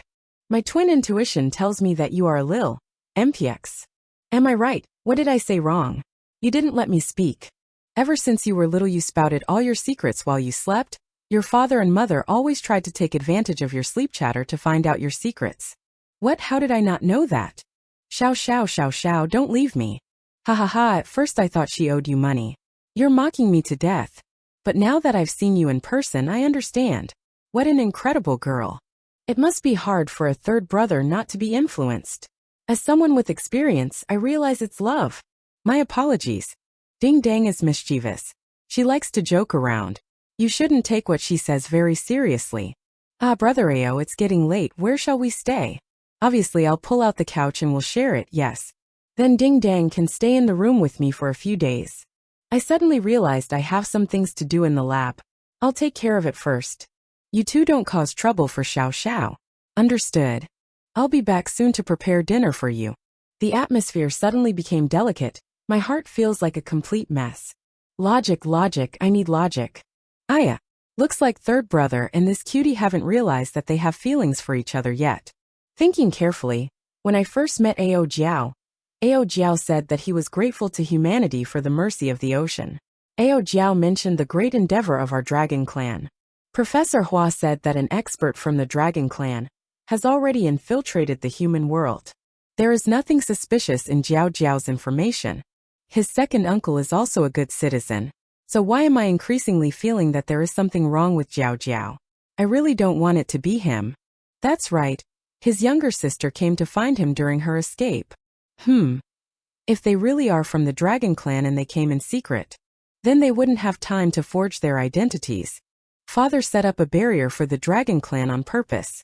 How did you leave without his permission? This barrier has a loophole. That is, whenever Royal Father gets drunk, the barrier becomes unstable. Tianlin brewed some good Phoenix Ice Clan wine for him and then he. Doesn't it bother you all that you've pestered Father to death? Won't he realize that you are not in the Dragon Palace? Tianlin's illusion spell is the best in the world. Besides, Royal Father was fascinated by playing some human game called LOL. He doesn't have time to deal with me, and he thinks Tianlin is fine. Then I'm the only one who knows that you two are running away. So reckless. Second brother taught us this method. Yes, second brother is the president. Is he doing well? He's doing better than me in the human world. You don't have to worry about him. Doesn't the second brother still want to destroy the human world? It seems that as long as I can reveal the secret behind the human genes, he will hold back, so I should succeed no matter what. Ding dang. Since you came to the human world like this, did you forge your identity? I'm already here. Do I still need an identity? What is identity anyway? Why do we need an identity? You don't understand either? But you came here in secret, so if we are discovered, it will be even more troublesome. We'll deal with that later. Settle in first. Here are some snacks. During your conversation, I think you'll find a use for them. Thank you, thank you. Would you like to sit and eat together? No, you guys can go ahead. I'm going to take a shower soon. It's almost bedtime. Okay, I need to talk to you guys about something too. So many appetizers, take your time eating them. All this time I've been the one causing trouble for you. Now I've brought 2 more freeloaders. Your worries are completely unnecessary. Then I'm calm. I'll be in charge of their door keys so you don't have to worry about that. Are you okay? I bumped my leg, ouch. Does your leg still hurt? Oh, no. Next time be careful when you walk. I know, thanks. This is the first time Xiao Xiao and I have cooked breakfast together. And in this moderately small space it feels very strange. I can clearly feel her body heat coming from behind me. Where's the pepper? I remember putting it here before. When I was cleaning earlier, I put it in the cabinet on the right. How strange, my body involuntarily turns towards Jiao Jiao. I'm already looking at him before I realize it. This feeling is a bit lame, but it's not that bad. Maybe I haven't focused enough on my research lately. Tianlin, is it delicious? Of course it's good. Ding dang, is it good? Eat some more.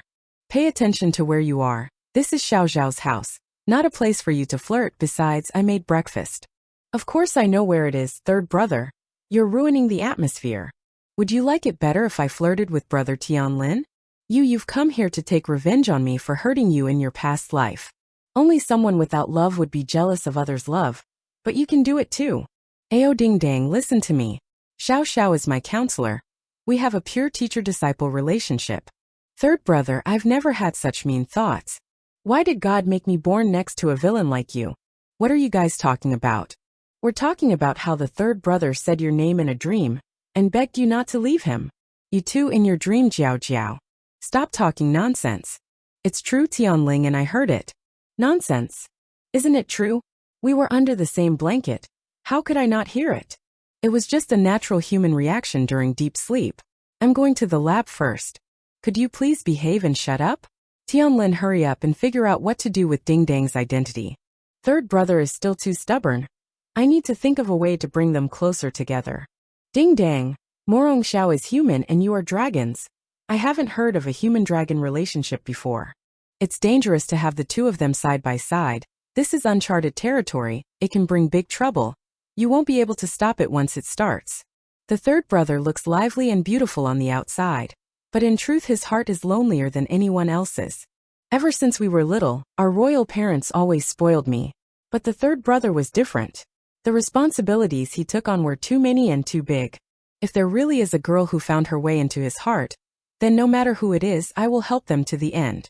Ao Jiao should be the only son of the family. Then where did his first brother, second brother, and this Ao Ding Dang come from? Besides, I can't find any information about Ao Ding Dang. I should report this to Professor Hua. Old Hua, I didn't come here today for anything else. Can you bring back the essence energy I kept safe for the organization? It's not that I don't want to give it back to you. You will use this thing once you are fully recovered. If that happens, who will be able to control you? Do you think I don't have other plans if you don't give it back to me? The only reason I was willing to hand her over that year was to pay tribute to Atong. Can you let me think about that? What the hell are they talking about? Maybe I should come back later. Who is it? I'm in trouble this time. Does he think I'm eavesdropping on their conversation? Time to put my acting skills to the test. Professor Hua, looking at the girl doubtfully, asks if she's sure about the need to use the identification method on Ao Jiao. The girl states that it is the only way out of the situation, expressing determination in her eyes. Professor Hua agrees with a sigh, realizing the gravity of the moment, especially considering the launch of the Gene Project and Ao Jiao's suspected espionage from Dragon Clan. He adds that he needs to report this development to his superiors. The professor tells the girl that the tool will be ready in 2 days, so she should come get it. A cue appears at the bottom of the frame that someone heard their conversation at the office door. The person who heard the conversation directly asks Professor Hua about the content of the conversation with President Ao, mentioning the essence energy. The professor, jumping up from his desk, asks in shock exactly how much the intruder overheard. The professor, trying to hide the true meaning of the conversation, waves it off, saying it's not that important and has to do with a long-standing joint project with President Ao about a health product that was under a non-disclosure agreement. The professor, coughing nervously, orders her not to be distracted and quickly runs an errand, trying to change the subject. The girl, observing the professor's nervousness, notes his bipolarity in her thoughts, and wonders if his health is related to something unseemly. She says goodbye and leaves. The professor, left alone, thinks in despair that he would rather die then, in the chaos, than face the current situation. The girl, already in the lab, asks Jiao Jiao to hand over a test tube, preparing to analyze it. Ao Jiao, with a guilty look, apologizes while looking at the girl. The girl, surprised by the apology, asks what he is apologizing for, saying that she was the one who didn't hold the test tube. Annoyed, the girl orders him to fetch a broom, clearly unhappy with the situation. She feels chilled by his behavior. Ao Jiao, alarmed, yells, "Don't touch it," suggesting that he do the cleaning himself. The girl, with sarcasm in her voice, says this isn't the first time she's had to clean lab equipment, and asks why he's acting like she needs special care. The girl in her thoughts tries to calm down, wondering if Ao Jiao's strange thoughts are the reason she's acting like this. Ao Jiao worriedly looks at the girl and rebukes her for being careless. Ao Jiao, gazing into her eyes, asks if her arm still hurts. Ao Jiao, gently examining her arm, tells her to let him do such things next time as he is stronger and less prone to injury. Ao Jiao, after making sure her hand is bandaged, warns her to call him if she has to wet her hand with water. The girl, feeling the warmth from his concern, involuntarily reaches for his clothes as if wanting to hold on to that warmth. Their gazes meet and the girl, looking into his eyes, quietly asks for more affection. The girl, pondering her feelings, thinks that tenderness is testing the other man, making him greedier. Ao Jiao, leaning closer, worriedly asks if he was too rough and hurt her, asking not to be angry. The girl, confused by her own actions, wonders what she is doing. The girl, blushing, pulls away abruptly, yelling yes, and asking to be more careful next time. The girl, embarrassed, asks herself in her mind if she was going to kiss him, and why she even thought of it. The girl is overwhelmed with feelings of helplessness and anxiety. The girl remembers how close Ao Jiao's face was, and admits to herself that she barely held back from kissing him. Ao Jiao, worried, asks Xiao Xiao what's wrong and if her arm hurts. Ao Jiao offers to help her up, showing concern. Xiao Yan, watching them, says these too. In his mind, Xiao Yan, in a panic, thinks that she can't let Xiao Xiao get close to him, especially if he is really a dragon. She bursts into the lab, shouting, "Ao Jiao, what are you doing? Let her go." Ao Jiao, startled by the shouting, excuses himself, saying that Xiao Xiao cut her hand, and he was just helping to bandage it. Sign guilty. Xiao Yan, unhappy with the situation, declares that since she's here, their help is no longer needed. Xiao Yan, in thought, decides that if Ao Jiao is a spy from Dragon Realms, she won't let their relationship with Xiao Xiao develop so as not to break her heart. Ao Jiao looks at Xiao Yan confusedly, asking what's wrong, since Xiao Xiao's hand is already bandaged. Xiao Yan turns away, snorting. Xiao Yan, turning to Xiao Xiao, says it's time for her to finish her work and go home, reminding her that it's her turn to cook dinner tonight. Ao Jiao, seeing them off with a glance, wonders if Xiao Yin has been dumped again since she's so irritable. He suggests that they have a chat, while he himself will go grocery shopping after work. Xiao Yin, looking after the departing Ao Jiao, says he's gone and asks Xiao Xiao what she's still looking at. Xiao Yin, sniffing at Xiao Xiao, states there is no smell of alcohol. Xiao Xiao, wondering what she is doing. Xiao Yin, touching Xiao Xiao's forehead, states no fever and again asks what's happening to her. Xiao Yin, concluding that Xiao Xiao is neither drunk nor sick, and that those days of the month have not yet arrived, asks why she is so irritable. Xiao Xiao, blushing, admits that she needs to protect Xiao Yin. Xiao Xiao, in thought, decides that she won't let Xiao Yin fall in love with a dragon. At least not until she proves that Ao Jiao isn't a dragon. Xiao Yin, noticing Xiao Xiao's change in mood, asks if she's been dumped again and suggests they go out for a drink together. Xiao Xiao indignantly exclaims how such a beautiful and young lady can be abandoned all the time. She attributes her anger to the fact that Ao Jiao has not shown proper care for Xiao Yin. Xiao Yin, perplexed, asks why Xiao Xiao is angry with her. Xiao Xiao, denying it, says she doesn't like the way Ao Jiao flirts with Xiao Yin, because men and women shouldn't touch each other. She recalls the last time she got drunk, Ao Jiao carried her and Xiao Yin didn't say anything. Xiao Yin, smiling embarrassedly, says she doesn't think it's a problem and offers to go home together when they finish work. Xiao Yin happily exclaims that they will go to the supermarket for snacks after work. Xiao Yin, reminiscing, says that Jiao Jiao liked these snacks the most when they watched the game last time. Xiao Yin picks up a package of snacks from the shelf and offers to buy 2 boxes for him. Xiao Xiao irritatedly yells why Xiao Yin is thinking about him and orders her to put the snacks back. She adds that she has already taken the dried plum that Xiao Yin likes. Xiao Yin looks at Xiao Xiao seriously and says that he wants to ask her a question that needs to be answered honestly. Xiao Yin starts the question saying that if because of him and her words they have a misunderstanding. Xiao Yin ends the question by asking who she would choose in that case. Xiao Yin clarifies that if Jiao Jiao turns out to be a dragon, they will end up on different sides, and asks what Xiao Xiao would do in such a case, and if they would remain friends. Xiao Xiao, distraught, thinks that if Xiao Yin finds out that Jiao Jiao is a dragon, and they hid it from her and end up as enemies. Xiao Xiao, horrified at the thought that Xiao Yin won't choose either of them.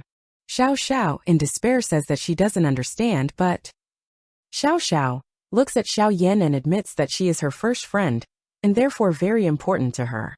Xiao Yin exclaims excitedly that she is so important, and laughs, joking that Xiao Xiao will pay for everything. Xiao Yin complains that the packages are heavy, and Xiao Xiao makes her carry everything herself. Xiao Xiao asks who pissed her off just now. Xiao Xiao, in her mind, decides to protect Xiao Yin because she is her most important friend and no one, be it a dragon or a dinosaur, will hurt her. The girl exclaims in admiration how third brother learned to cook so deliciously, saying that he is the one to marry. The girl invites brother Tianlin to taste the food and says that he needs to eat more because he is too thin. The girl persistently offers to eat more and brother Tianlin refuses, suggesting that she should eat more. Ao Jiao feels uncomfortable feeling the stares and thinks that something is going on. Ao Jiao proudly announces that he made her favorite corn and pork rib soup. Ao Jiao invites everyone to try the soup. The girl, smiling, tells Jiao Jiao that he must be tired and suggests he sit down and eat. Ao Jiao smiles and offers the girl to eat some more. Xiao Yin, in a rage, hits the table with his spoon, saying that it's disgusting, and leaves to eat elsewhere. Xiao Yin slams the door without tasting the food. Ao Jiao, puzzled, asks what he did wrong and why everyone is so angry with him. The girl tells Ao Jiao that Xiao Yin seems to be mad at him. Ao Jiao, confused, thinks he didn't do anything to provoke her. The girl looks worriedly in the distance and thinks that something must have happened. The girl goes back to work and says that according to the plan. The girl continues that maybe they can improve the efficiency of DNA extraction. The girl decides to try this next time. Ao Jiao notices that the girl's hair has grown back. Ao Jiao says he is curious how she would look with long hair, thinking it would definitely suit her. Ao Jiao, smiling dreamily and resting his hand on his chin, thinking that Xiao Xiao's long hair would definitely look good. Xiao Xiao notices that something is happening. Xiao Yin, in a rage, yells irritating, annoying, and falls to the floor. Xiao Xiao says in his mind that Xiao Yin got drunk alone to feel better. Ao Jiao offers to carry the drunken Xiaoyan home. Xiaoyan pushes Ao Jiao away, yelling that she doesn't need his care, and to stop pretending to be a good person, ordering him to stay away. Xiaoyan quietly repeats stay away. Xiaoyan, in despair, thinks that one of them is her best friend and the other is her enemy and doesn't know what to do. Xiaoyan, in tears, admits that both of them are her friends and she is hurt too. Ao Jiao asks Xiao Xiao to calm her down. Xiao Xiao replies that she is used to it. Xiao Xiao asks Ao Jiao to look after Xiaoyan while she finishes her thesis and promises to take care of her in the evening. Ao Jiao offers to accompany her, but Xiao Xiao refuses. Xiao Xiao mentally states that Xiaoyan seems to have fallen in love with Jiao Jiao. Xiaoyan, hungover, complains of feeling dizzy and ill, asking what she should do. Xiaoyan, horrified, remembers that she got drunk last night and didn't wash off her makeup or do her evening grooming before going to bed. Sleepy Xiaoyan wakes up to a caring voice. His friend Xiao Xiao brought him hot congee to eat and feel better after yesterday. Suddenly, an angry shout is heard. Zhong Xiaoyan bursts into the room in a rage and bombards Xiao Xiao with questions, demanding to explain how he dared to enter, and who allowed him to take care of her last night. Xiao Xiao calmly explains to the furious girl that she was drunk last night, and he was just looking after her all night at her friend's request. Zhong Xiaoyan is shocked to realize what happened. Her anger is replaced by embarrassment and surprise. Words of gratitude burst out of her mouth, but immediately her face is distorted by a grimace of disgust and hatred. She remembers that Xiao Xiao is a dragon, an enemy of humanity, and should not be grateful to him. In anger, she shouts that his harmless appearance is just a mask and he, a dragon, should not deceive her with his kindness. For dragons are thieves who seek to steal people's secrets. Suddenly, Xiao Xiao reminds her that she was talking about breaking up and finding someone else. Zhong Xiaoyan explodes with rage. Who said she was dumped? She flatly denies that she was dumped and goes into denial. Xiao Xiao tries to convey to her that her recent constipation speaks for itself, but his words are interrupted by a fierce punch. Zhong Xiaoyan shouts in a frenzy that it's all Xiao Xiao's fault, and orders him to get out.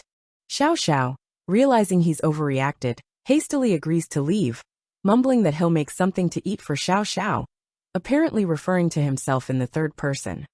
Two girls are eavesdropping outside the door, commenting on what is happening as a classic love triangle.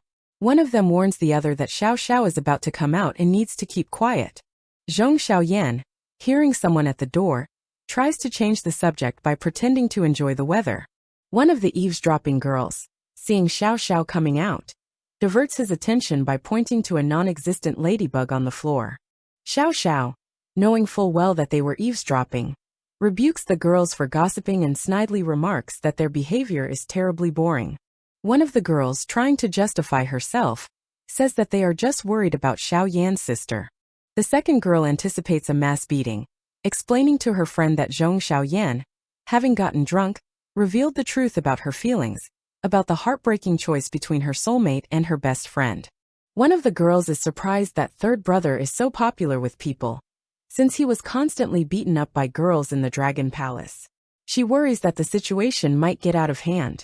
The other girl calms her down, assuring her that third brother is clearly not interested in Zhong Xiaoyan, and it's a man's intuition, so there's no need to worry.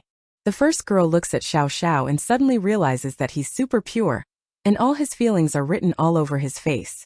She recounts his constant questions and compliments to Xiao Xiao, realizing his sincere affection. The girls come to the conclusion that Xiao Xiao and Zhong Xiaoyan are clearly in love with each other, but can't get past the thin barrier. They wait impatiently for their relationship to develop. One of the girls worries that prolonging the situation could harm the relationship between third brother and Xiao Xiao, and decides that they need to help them. The girls decide to wait for the right moment to help the couple bond, believing that third brother would do anything for love. One of the girls notices someone coming. The frightened girl freezes when she sees who has entered. It turns out to be the second brother, who introduces himself as a representative of Morong's researcher and Ao's assistant, and declares that he has no time for idle talk. Zhong Xiaoyan looks out of the room and asks who has come. She is surprised to recognize President Ao. Suddenly, President Ao's gaze falls on the jade pendant around Zhong Xiaoyan's neck. He is astonished.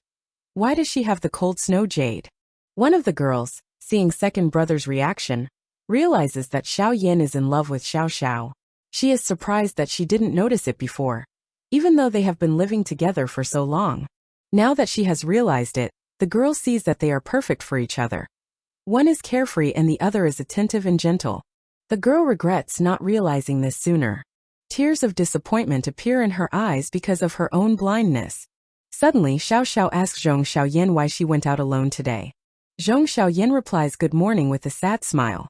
The scene shifts back 20 years to the sea at sunset. A young girl asks why she is being given the item she always carries with her. The adult dragon explains that it is the cold snow jade from the Dragon Palace, capable of protecting against a deadly attack from the divine clan. The dragon says that if he is not around someday, she will only have to rely on herself. Young Xiaoxian asks the dragon how he could leave her. The dragon smiles and replies that they are the best partners. The dragon fondly says that this beautiful little dragon should smile more often. Dragon asks her to smile more often from now on. In the present tense, Zhong Xiaoyan yells at President Ao, asking what he's doing and calling him a pervert. President Ao, immersed in his memories, sighs. Damn, I'm confused by my memories. One of the girls comments that second brother is usually cold as ice, but is now acting aggressive and straightforward, unlike third brother. President Ao apologizes, saying that he mistook Zhong Xiaoyan for an old acquaintance. Zhong Xiaoyan is outraged. She doesn't care who he mistook her for, but he shouldn't be so tame.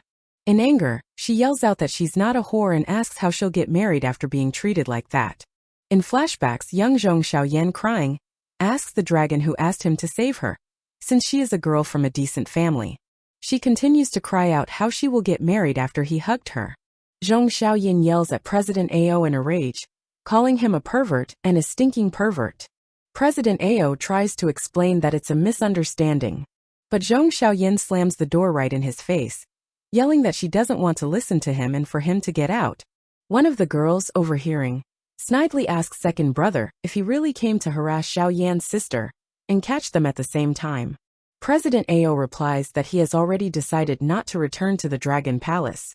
So why would he want to catch them? He explains that he has come to inform researcher Morong and Ao's assistant that the renovation of the villa is complete and the project can begin. One of the girls realizes that President Ao came to see Zhong Xiaoyan, pretending to get the wrong door, and calls it an old-fashioned move. But she immediately declares that Zhong Xiaoyan's heart already belongs to third brother. President Ao is confused. Third brother? The girl confirms. She likes third brother? President Ao, seeing the pendant around Zhong Xiaoyan's neck, thinks she looks like a tong, and there is only one such jade in the world. He decides to observe her more. President Ao asks why she came here. There's a sign on the door that says Professor Hua. President Ao seems to be using the dragon's secret technique. Listening, putting his hand against the wall. A voice comes through the earpiece. The report has been approved. A second voice explains. This is an alien race identifier. Be careful when using it. Jun Xiaoyan is confused, looking at the pink megaphone. Isn't it just a megaphone? She doubts its functionality. Great, here's a paraphrase in the given style. This instrument is capable of producing a sound inaudible to humans. Only other races can perceive it. The sound wave will destroy the aura inside the bodies and force them back to their original forms. If Ao Jiao really is a dragon, he will disintegrate. Contact me if you need help. Okay, I promise a successful mission. It turns out that Zhong Xiaoyan is a human secret agent. Jiao Jiao, your prediction was right. We've discovered a new, more efficient way to extract DNA. We did it. That's great. Xiao Xiao. It's all thanks to you. You gave me many hints at critical moments. Thank you for being here. Thank you, Xiao Xiao. Jiao Jiao, you must learn to be independent. I won't always be able to be there for you. Xiao Xiao, what are you saying so suddenly? Xiao Yin is calling. Xiao Yin, have you sobered up? What? Is the institute organizing a weekend trip for the group? A beach vacation? It's so sudden. Okay, then I'll tell Jiao Jiao to pack his bags. Everyone go eat fruit. Once you hear the word eat, you two are the happiest. Xiao Xiao, do you want some? No thanks. You guys go ahead. Maybe I'm wrong, but doesn't Xiao Xiao look depressed? I think she's deliberately distancing herself from me. Third brother. Even if your heart is beating, it doesn't mean you're doing anything. You're looking at the world through her. What are you talking about? Where did you get those necklaces?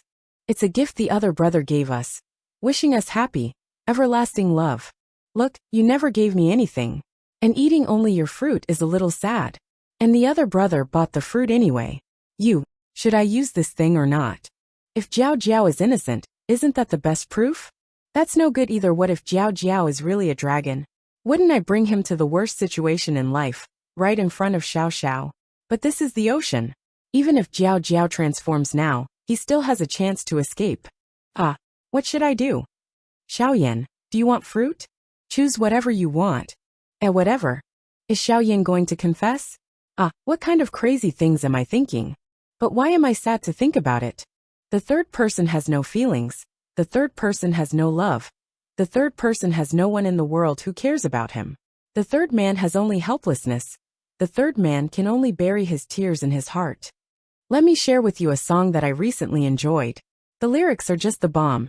This song sounds good. I think the second uncle would like it. The third extra is shameful.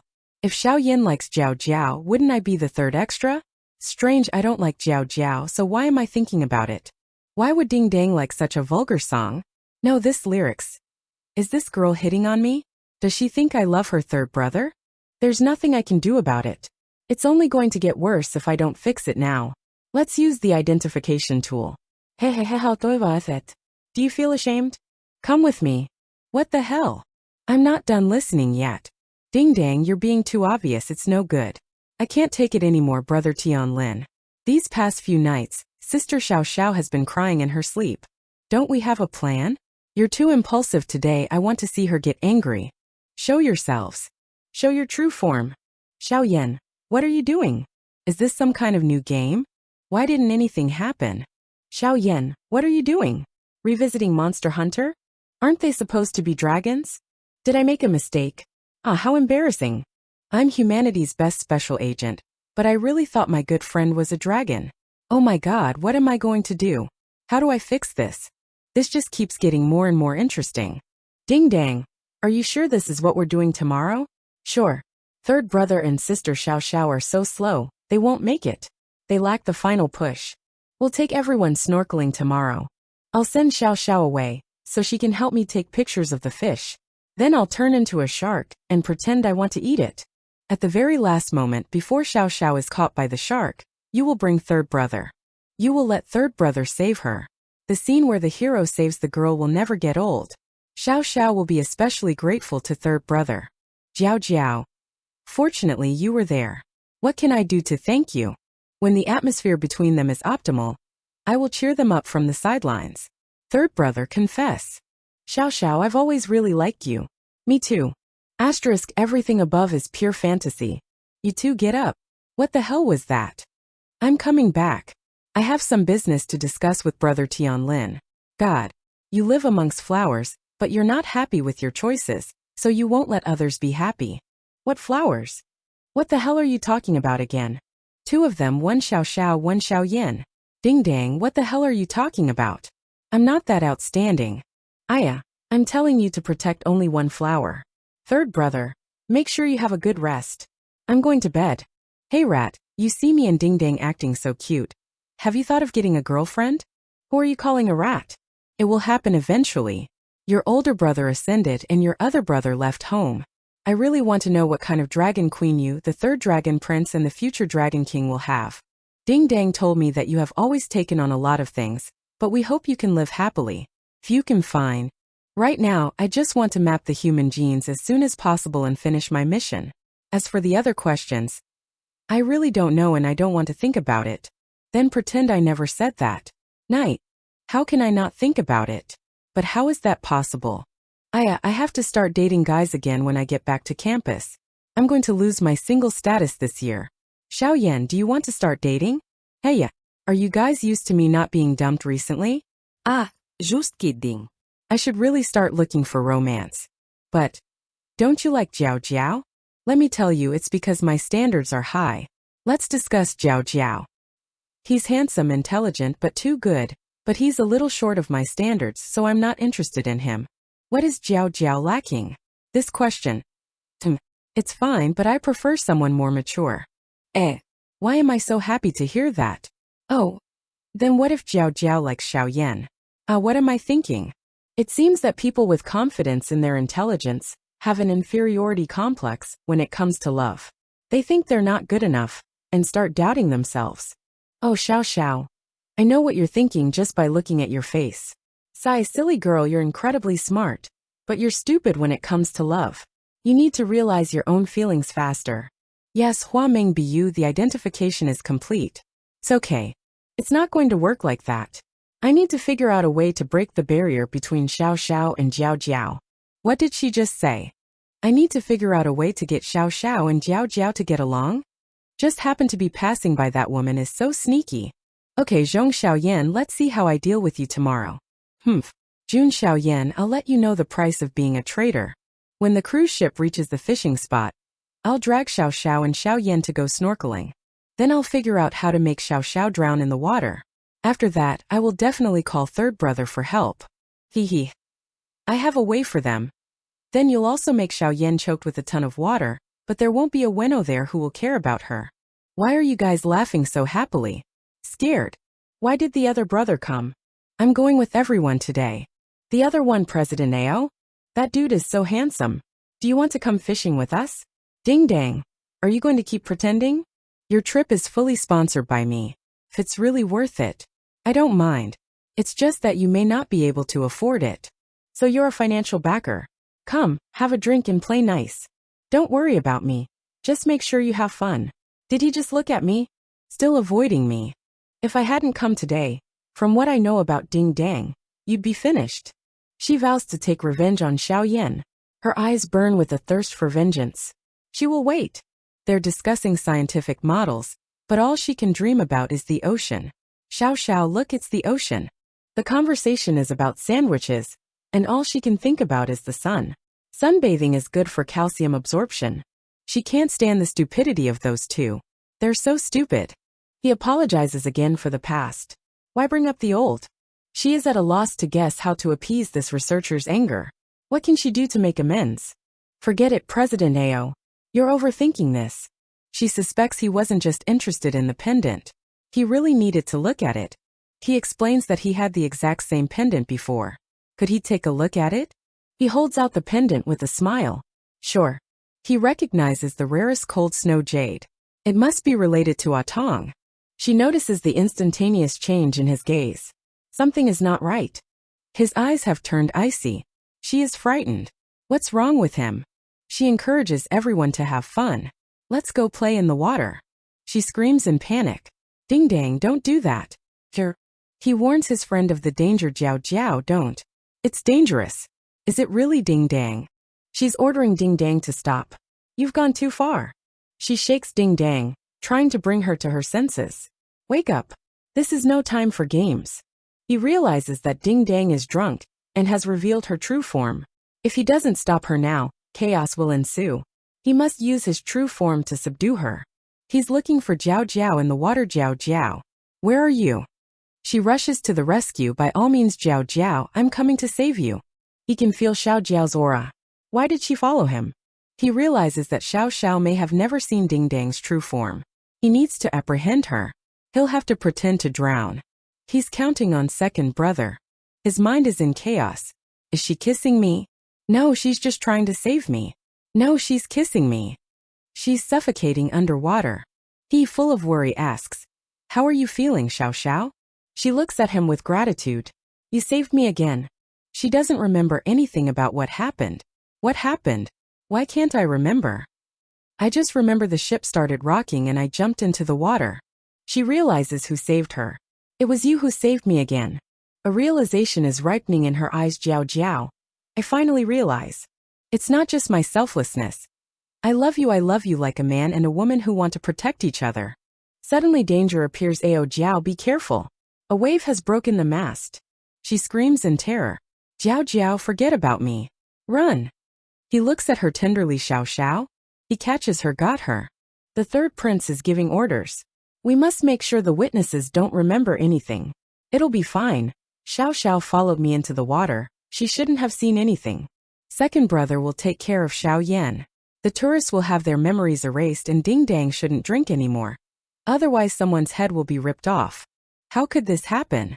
In the past, I filled this piece of jade with divine energy to protect Atong. So why did he save Zhong Xiaoyan when she was in danger? Hua Mingbiu, long time no see. If we hadn't exchanged intelligence, I wouldn't have known you joined the monitoring department.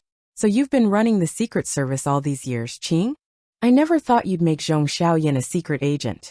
I thought you resigned after the case with the Ao family's second son. The world is hard to predict. Thinking about that case, 20 years flew by in the blink of an eye. And don't tell me I missed that Aoyi boy. He bursts in full of rage. Qing Xian Miao. I've come to settle my accounts. She sees him in shock. Oyin, why are you in the human world? Aoyi, you didn't tell us you arrived. Good thing we're all friends here. The pendant is shattering. What the hell is that? This is... Aoyi, what is this? He's accusing her of lying. Old Hua, are you playing dumb? This is the cold snow jade I gave Atong that year. She's confused. Hua Mingbiu, what's going on? Didn't Atong die protecting Aoyi that year? This cold snow jade can protect its owner from being mortally wounded. To protect Atong, I purposely filled it with divine energy, so that it would only work when she is in danger. Isn't Zhong Xiaoyan the daughter of those two? That's why I recruited her. Qing Xian Miao, don't talk about things you don't understand. What are you trying to say? Today, not too long ago, divine intervention was activated when Jun Xiaoyan fell into the water. Old Hua, if you don't tell me the truth, there will be a massacre. Alright, I'll tell you too. Jun Xiaoyan is Atong from the past. That year, you betrayed the organization and ran away. Atong chased after you. But it was really to help you. At the critical moment, she blocked a fatal blow to save you. Run away and never come back. You selfishly drove her away in a blizzard. You used all your power, but you couldn't save her. Despite this, you stayed 3 days and 3 nights in the blizzard. Later, devastated, you buried her in the place the two of you had agreed upon earlier. And then you left without leaving a trace. However, I had already sent people to secretly watch you. I think you already knew, but you didn't care. After you left, I ordered my men to retrieve Atong's remains. Atong was my best assistant. Her death was a big blow to me. Fortunately, I was in charge of researching human cloning methods at the time, and made a major breakthrough. My inability to accept her death led to my obsession. So, I cloned Atong. Human cloning was completely illegal, but all the members of the project team were close friends of Atong. Without a single word, we all agreed to keep quiet. Subsequently, I asked an infertile couple named Jun to raise Atong. Then I intentionally guided her to study medicine and enter the institute. And that's how she became today's Zhong Xiaoyan. She has no idea how she came into the world. I arranged all this, I'm sorry. But I never expected her to join the secret service. Don't blame me for this, you'll have to ask Qing Xian Miao. This girl Xiaoyan is a valuable asset to the secret service. Why don't I recruit her? That's enough for today. Aoyi, now you know what happened in the past. The situation was complicated. You still won't let it go? I've said it before. The reason I came to the human world this time is to settle scores with you guys. Pay good for good, hate for hate. Hospital. Today was such a hectic day. 3 young women lined up to drown themselves?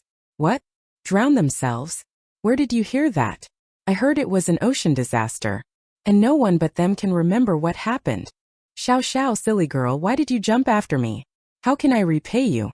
Since our accidental first meeting, conflict. Being together as my counselor all this time. Always changing for me. Always disregarding your own safety for me. And then, never knowing how to control your heart. How am I supposed to repay you? How should I repay you? Human life is short and weak. You don't have to give up a happy life. But I understand you. Your character has always been resolute. But with me, no, I mustn't drag you into my world. I'm a dragon, not a human. I only came to the human world to discover the secret behind human genes. I can't. After I complete my mission, I must erase your memories and leave. I can't be selfish and be with you. But I really like you. I'm really thirsty. Are you awake? She didn't hear me mumbling, did she? Do you remember? What happened on the ship? And what happened in the water? I don't remember anything except trying to save you. Oh good. I'll go get you some water. And then I'll get the doctor to take a look at you. I admit it. I like you. But there's something wrong with you, and I need to find out. 2 days later. Memories. Jiao Jiao was so cool. But how strange, there's nothing wrong with him. This incredible strength. Was it really the ordinary Jiao Jiao I know? Calling cousin Chang Tian. Xiao Xiao. Did you get the information about the case you asked me to investigate? It's really interesting. Open the folder I sent you. I found that Ao Jiao's history from elementary school to middle school was falsified. The only real traces of him are his photos at the university. After that, I investigated the information about his last few years. Jiao Jiao. Xiao Xiao, what's wrong? Wow, your scream sounds very gentle. It's not like you. Nothing, cousin Chang Tian, is your information correct? Don't worry. I'm the best private investigator in the world. There's nothing I can't find out. You're at it again. Then cousin Chang Tian, tell me, are there non-human beings in this world? I've encountered many abnormal things, but I think everything can be explained logically, even non-human beings. I know what to do. Thank you, cousin. Watch as I reveal your past. Xiao Xiao, I knew you'd be here. Xiao Xiao, I made you some tong sui soup and bought some snacks. Do you want some? Okay. I'm going to the hospital to visit Xiao Yan. Concentrate on your work. I will. If Xiao Yan wakes up, be sure to let me know right away. I just called the hospital. She's been underwater too long, and her brain has been damaged. The doctor said we should keep her under observation. But President Aoyi is looking after her. Then I'm going to leave. Get some rest today. Okay. Ao Jiao's elementary and middle school records are completely suspicious. And the school was called Dragon Kindergarten. It seems I'll have to use the address my cousin sent me if I don't rest until I research it myself. Doctor. The patient's responding. Help her. Mr. Ao, you're wrong. MS. June won't wake up this early. You said the same thing 3 days ago. If you can't cure her, I'll take your life. What are you saying?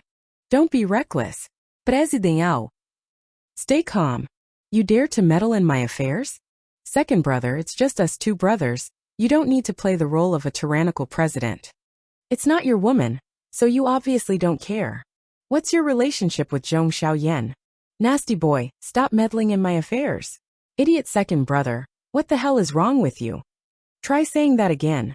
You want to know why I hate humans so much? Are you ready to listen to me? Listen carefully. I'm only gonna say this once. Over 20 years ago, I secluded myself in the Xianing Ocean at the North Pole to perfect myself. That day, I learned about humanity's ability to cause harm. I know you're not human. Don't worry, I have come to be your friend. That day I also learned that the divine races and humanity were already in contact. At Atong's request, I joined humanity's secret organization. I captured all sorts of great demons that posed a danger to humanity. Atong and I became the organization's best partners during those years until one day I received information. A great demon posing as a businessman was having a feast of human meat in his home. When I arrived, I found that the situation was actually the opposite. There were no great demons there. Then what did you see? I saw inferior demons being mocked, killed, and eaten by humans. And the happiest person there was the second in command of the organization. Inferior demons with incomplete perfection simply don't dare to invade humanity's territory, let alone attack humans. It was simply a massacre. There what happened? Tong, wasn't she there too? I killed everyone there. And Tong couldn't stop me. After that, I took the other members who were from divine races to the organization's headquarters. Then, was there another massacre? At that time, I completely destroyed the organization, but my brothers all died. I originally thought Atong would try to stop me. In the end, she stayed by my side with no regrets. But her fellow humans, as punishment for her betrayal, killed her too. Third brother, do you still believe that there is a meaning to humanity's existence? Why don't we work together? We can wipe this race off the face of the earth. Hello.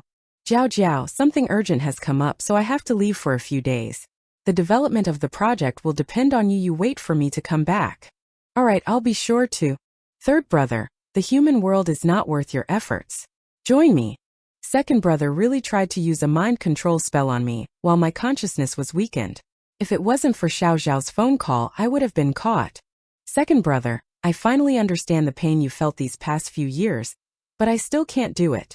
I'm sorry. I can't hate people. Second brother, I have to stop you. Then we'll go our separate ways. I have one last thing to say. What does all this have to do with Jun Xiaoyan? Why do you care about her so much? Zhong Xiaoyan is Atong's clone. The next day.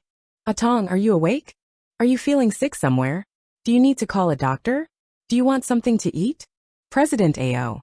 Are you mistaking me for someone else again? That's right, she's Jun Xiaoyan after all, not Atong. Miss June, please rest.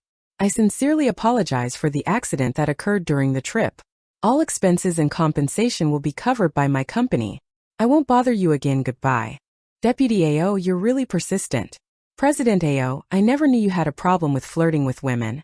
Deputy AO, what you just said was very appropriate. I still haven't seduced Xiao Xiao. Did I say it was you? Not good. I feel that someone is trespassing into the Dragon Clan's restricted area. Quickly go investigate. This area and its surroundings are so deserted, but there's actually an entrance to the cave. Dragon Kindergarten. This is where Jiao Jiao used to go to school. This is so weird. The lock requires a password, not too difficult. It's not a kindergarten, it's more like a cave dwelling. Where are you from, trespasser? How dare you trespass on our Dragon Clan's restricted area?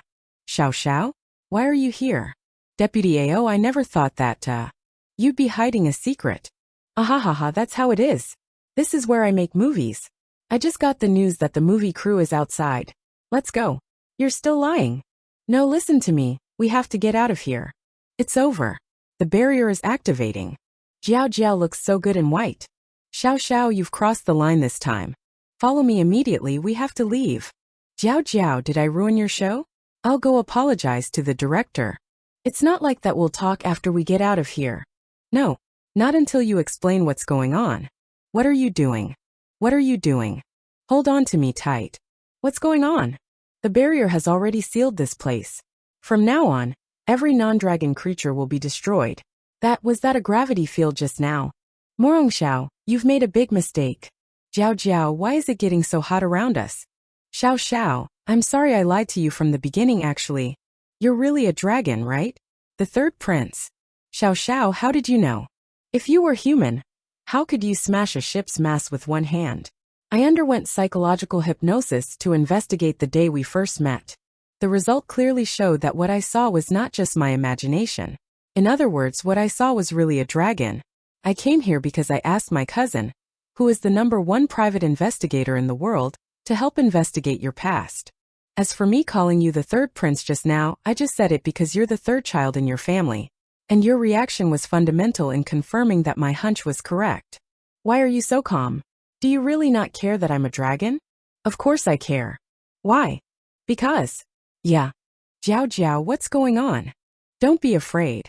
Xiao Xiao, I will definitely protect you. I can't hide it anymore, I have to take a risk. I have to break out of the reinforcement. A white dragon appears from the magic circle, its voice full of power and warning. It warns Xiao Xiao that they are in the forbidden area of the Dragon Clan. The dragon suggests Xiao Xiao to run away together, promising to escape from this place. Xiao Xiao, full of worry, asks if it will be dangerous for the dragon. She says that she doesn't want to be a burden to the dragon, as there will be an equivalent price to pay for her protection. The dragon, full of enthusiasm, assures that the barrier is no problem for him. Dragon, hiding his pain, admits that the barrier is incredibly strong and without the protective cloak, he won't be able to withstand it. The dragon is determined to protect Xiao Xiao at all costs. Someone notices that the dragon is hurt. A tear rolls down his cheek, reflecting his suffering. The dragon denies that he is hurt, trying to change the topic of conversation and asking how Xiao Xiao managed to crack the password and get in here. Xiao Xiao explains that the password was a shifted sequence and she just figured out the pattern. The dragon realizes that his second uncle was a bad secret keeper. Despite everything, the dragon admires Xiao Xiao's intelligence and cleverness.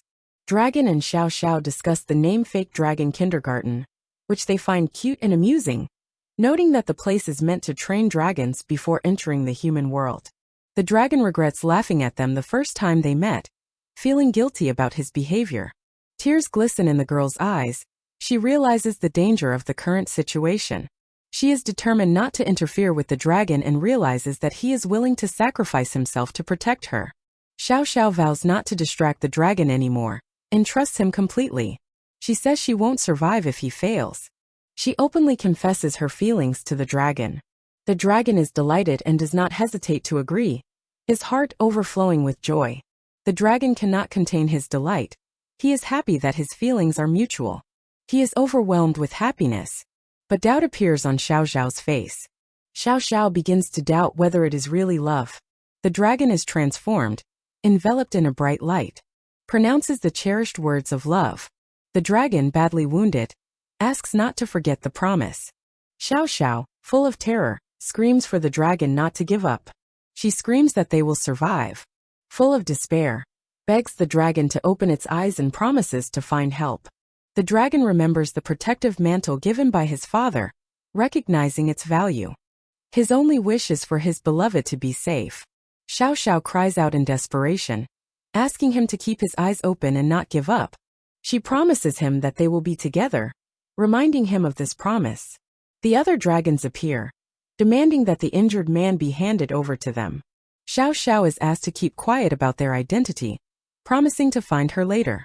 She asks what connection they have with the dragon. Xiao Xiao insists that the dragon needs help and asks her to take it with her.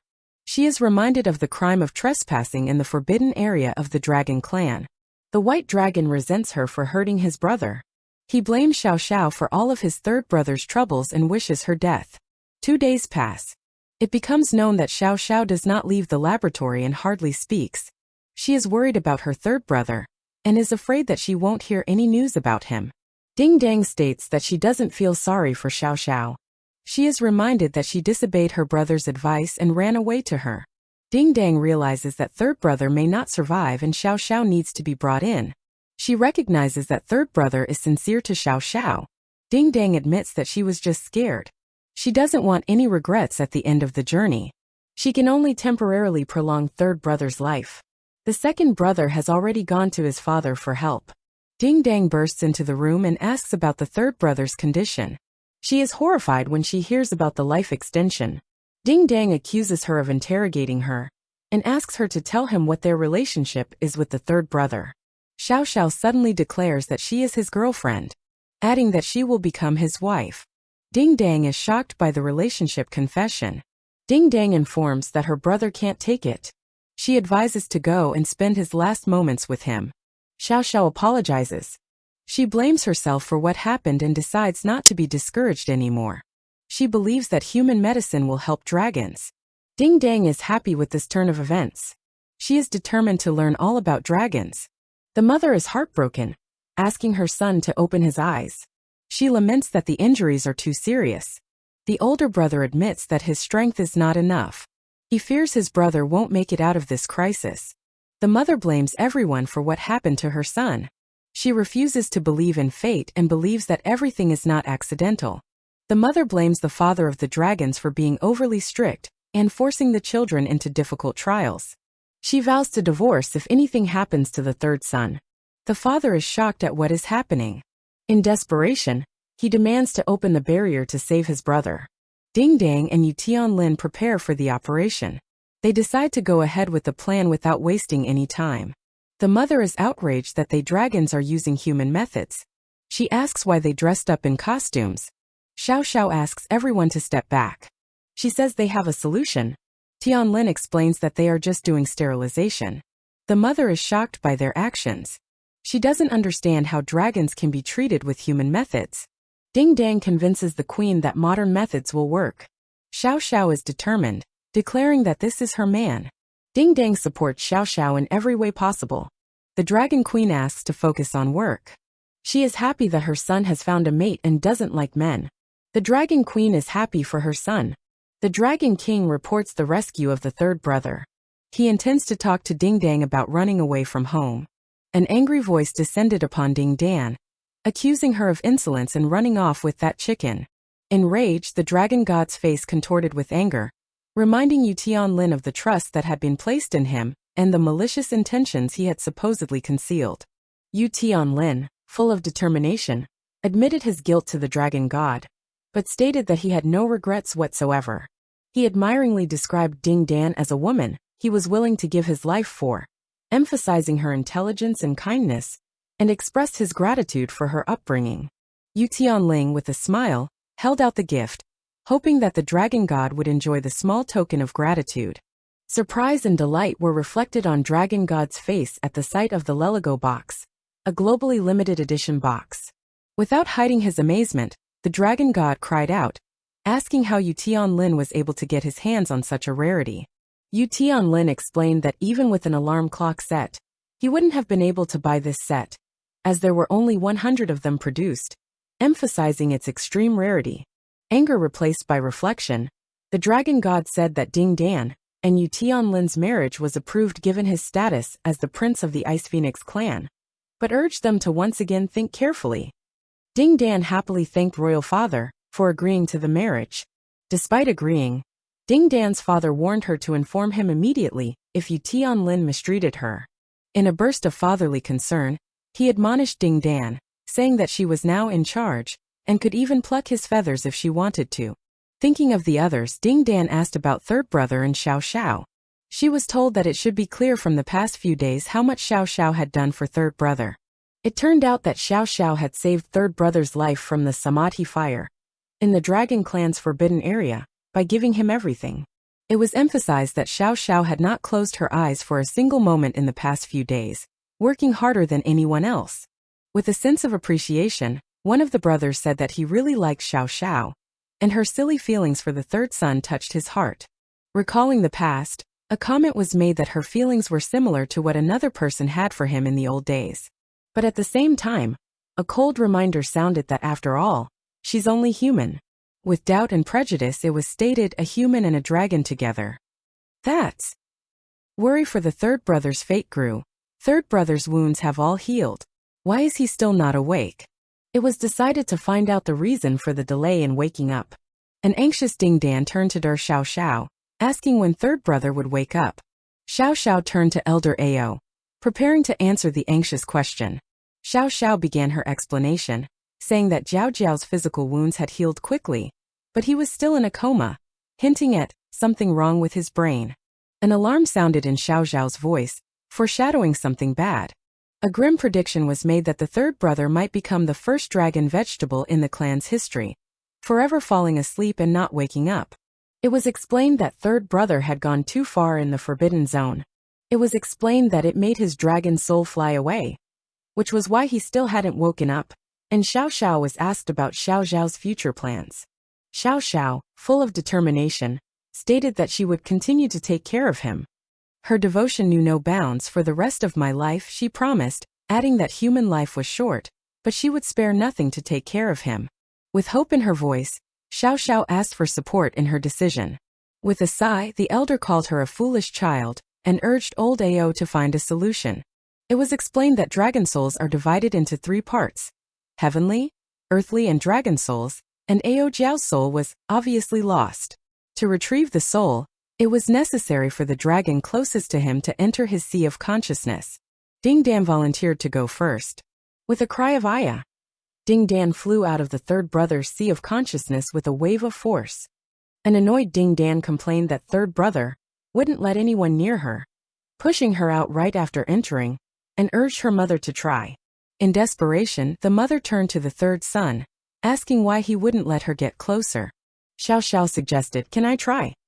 Elder Ao warned Xiao Xiao of the danger, reminding her that she was human and her soul could be absorbed by him, resulting in death. As a scientist, Xiao Xiao declared her belief in things I try myself and see with my own eyes. She reasoned that the so-called soul was his inner self and promised to find a solution, emphasizing her willingness to take risks for his awakening. Elder Ao suggested lying on a cold jade bed, so that the soul would not dissipate immediately. He explained that he would send Xiao Xiao to Ao Jiao's sea of consciousness for her to try to pull his dragon soul back out, warning her to be careful. With determination in her eyes, Xiao Xiao replied, "Understood. Let's begin." In Ao Jiao's sea of consciousness, Xiao Xiao saw him and said that his family is very worried. Ao Jiao appreciated her appearance. "It suits you very well." He confessed that he saw everything as she fought to save him and dedicated herself to treating him. Gratefully, Ao Jiao said, "If it wasn't for you, I would have really died." With a clear sense of possessiveness, Ao Jiao stated, "Ao Jiao is my man." Xiao Xiao replied that she had heard that too. Ao Jiao approved of their relationship. Suddenly he ordered her, "Then what are you still doing here? Come with me." Xiao Xiao reassured him, "Don't be in a hurry." She suggested to enjoy the lake view. Ao Jiao looked at her doubtfully and said her name Jiao Jiao. Xiao Xiao doubted the reality of what was happening, asking, "Is this it? Is this just an illusion? Is this just my mind's imagination?" Ao Jiao, approaching closer, asked, "Is it really you?" and gently touched her face. An embarrassed Ao Jiao reacted sharply, "Don't touch that." He explained, a dragon nose shouldn't be touched so lightly by the opposite sex. With a hesitation, Ao Jiao hinted if a man's dragon nose is touched, it implies that the other party wants. Xiao Xiao innocently suggested. It implies that the other party wants to date, right? Ao Jiao, blushing, corrected her. It implies that they want to mate, and added embarrassedly, "Close." Ao Jiao urged Xiao Xiao to come back with him, explaining that she can't stay in his sea of consciousness forever. Ao Jiao asked, "Xiao Xiao, why won't you stay here with me?" He insisted, "Why don't you want to come back?" Xiao Xiao explained that going back means that she will have to confront many things that she doesn't want, and admitted that she can't handle it all well. Ao Jiao assured her, "I'm fine now." He said that his remaining two souls are protecting his body and he feels free here. Ao Jiao enjoyed the freedom in his sea of consciousness. He pondered about the great endeavor of the dragon clan and the secret of human genes, stating that he could just forget about all this and not worry. Ao Jiao asked Xiao Xiao, "Then what about me? Don't you care either?" He added that her human soul had entered his sea of consciousness, and his remaining two souls would protect her, and she could stay with him. Xiao Xiao, frowning, asked, "You don't want to go back?" Ao Jiao stated, "Don't look at me like that," adding that this is his paradise where his word is law, and no one can take him out using outside force. Ao Jiao confidently declared, "Whatever I want becomes true." To prove his words, Ao Jiao said, "If you don't believe me, look." He showed his new image with long hair, saying, "I knew you would be gorgeous with long hair," and compared her to a descended divine fairy. A confused Xiao Xiao asked, "Is it really that beautiful?" Xiao Xiao said with anger in her voice, "Then let's quickly go back. I'll grow my hair for you to see, or I'll hit you until you don't want to stay here anymore." Xiao Xiao explained that she had researched the surgery method, stayed awake for days to bring him back from death's door, and accused him of ruining everything. She recalled that his whole family is waiting for him. Ao Jiao, frightened, muttered, "Let's go." Agreeing to go back, Ao Jiao avakined. A joyful voice reported, "Royal father, hurry up and take a look. Third brother and Xiao Xiao have opened their eyes." The dragon god, seeing that Jiao Jiao has been saved, declared that he needed to talk to Xiao Xiao in private, and suggested that she say whatever she wants. Xiao Xiao made a suggestion, "I will exchange the human gene map you wanted for so long." She continued, "If you let me marry Ao Jiao." The dragon god was shocked. "Marry?" He asked again if she was really willing to give him the card. The serious dragon god said, "This is not something to joke about." Xiao Xiao replied, "I understand. I'm being sincere." Xiao Xiao stated, "Royal father, you must support us." She added, "Besides, for the dragon clan, the human gene map is completely useless." The dragon god interrupted her. "Don't be silly." He emphasized the value of the map. "The map is not useless." Xiao Xiao clarified, "Your Majesty, Ao Jiao doesn't quite understand." She explained, "I am the advisor of this project. Trust me." The dragon god, slightly mollified, said, "All right, I'll believe you." He asked Xiao Xiao, "Dr. Xiao, do you care so much about Ao Jiao?" Xiao Xiao began to narrate, "Unlike Jiao Jiao, who has both a father and a mother, my mother died early." She continued that people persuaded her father to remarry, but he always avoided it for fear of suffering bitterness. Xiao Xiao admitted, "In fact, I was constantly skipping over classes and immersing myself in my research."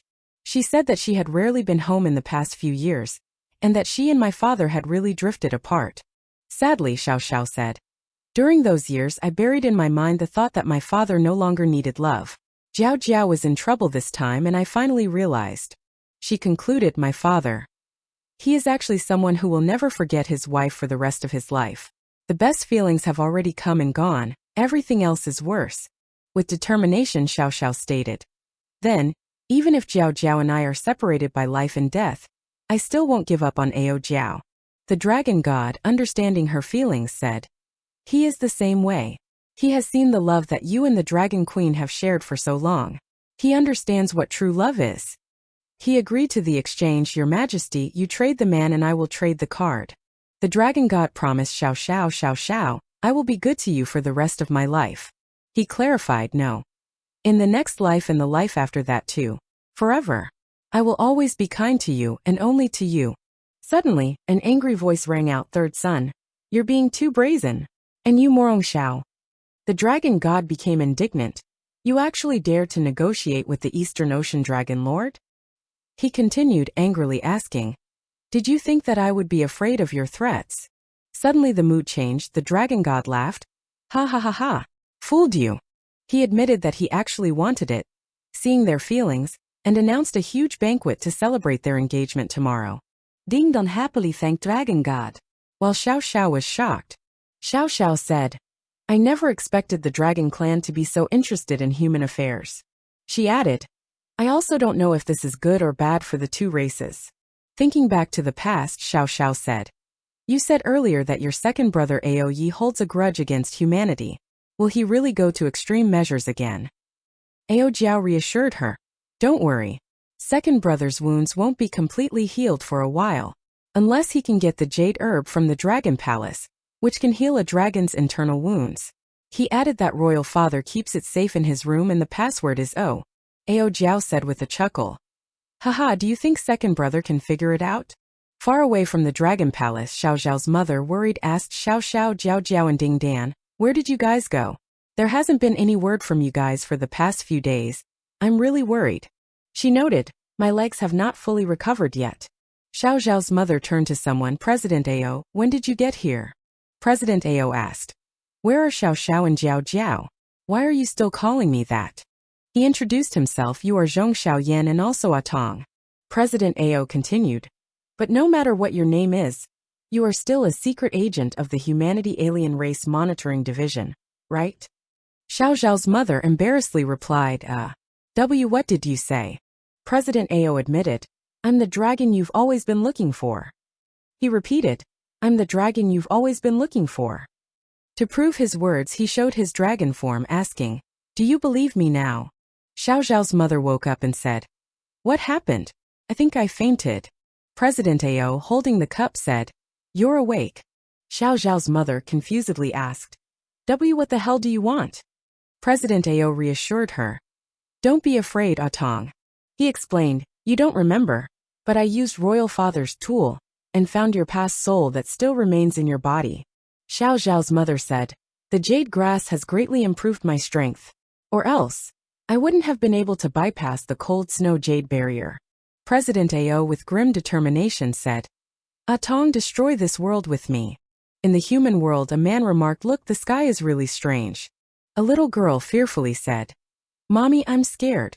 President Ao, looking at the apocalyptic sky, said, Atong, look at what a magnificent scene. In the past, we often looked into the distance like this. Xiao Xiao's mother said, President Ao, everything you have told me in the past few days still seems like a story to me, too fantastic. She continued, It seems to me that there is another soul in my body. Our memories are not the same, but they are kind of interconnected.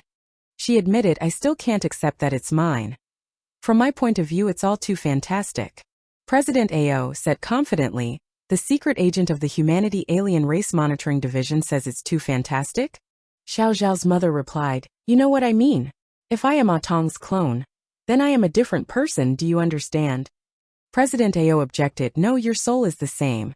Your body is just a shell to put it in. Suddenly, Aoye's voice rang out, confirming his words. He's telling the truth. Aoye said, Yin, you must also confront your own life. But if others force you to choose, then I won't allow it. Xiao Xiao's mother anxiously exclaimed, Xiao Xiao, the tea people beside you are all. Xiao Xiao said, I'm sorry that it took me so long to get here. I had to investigate and sort everything out.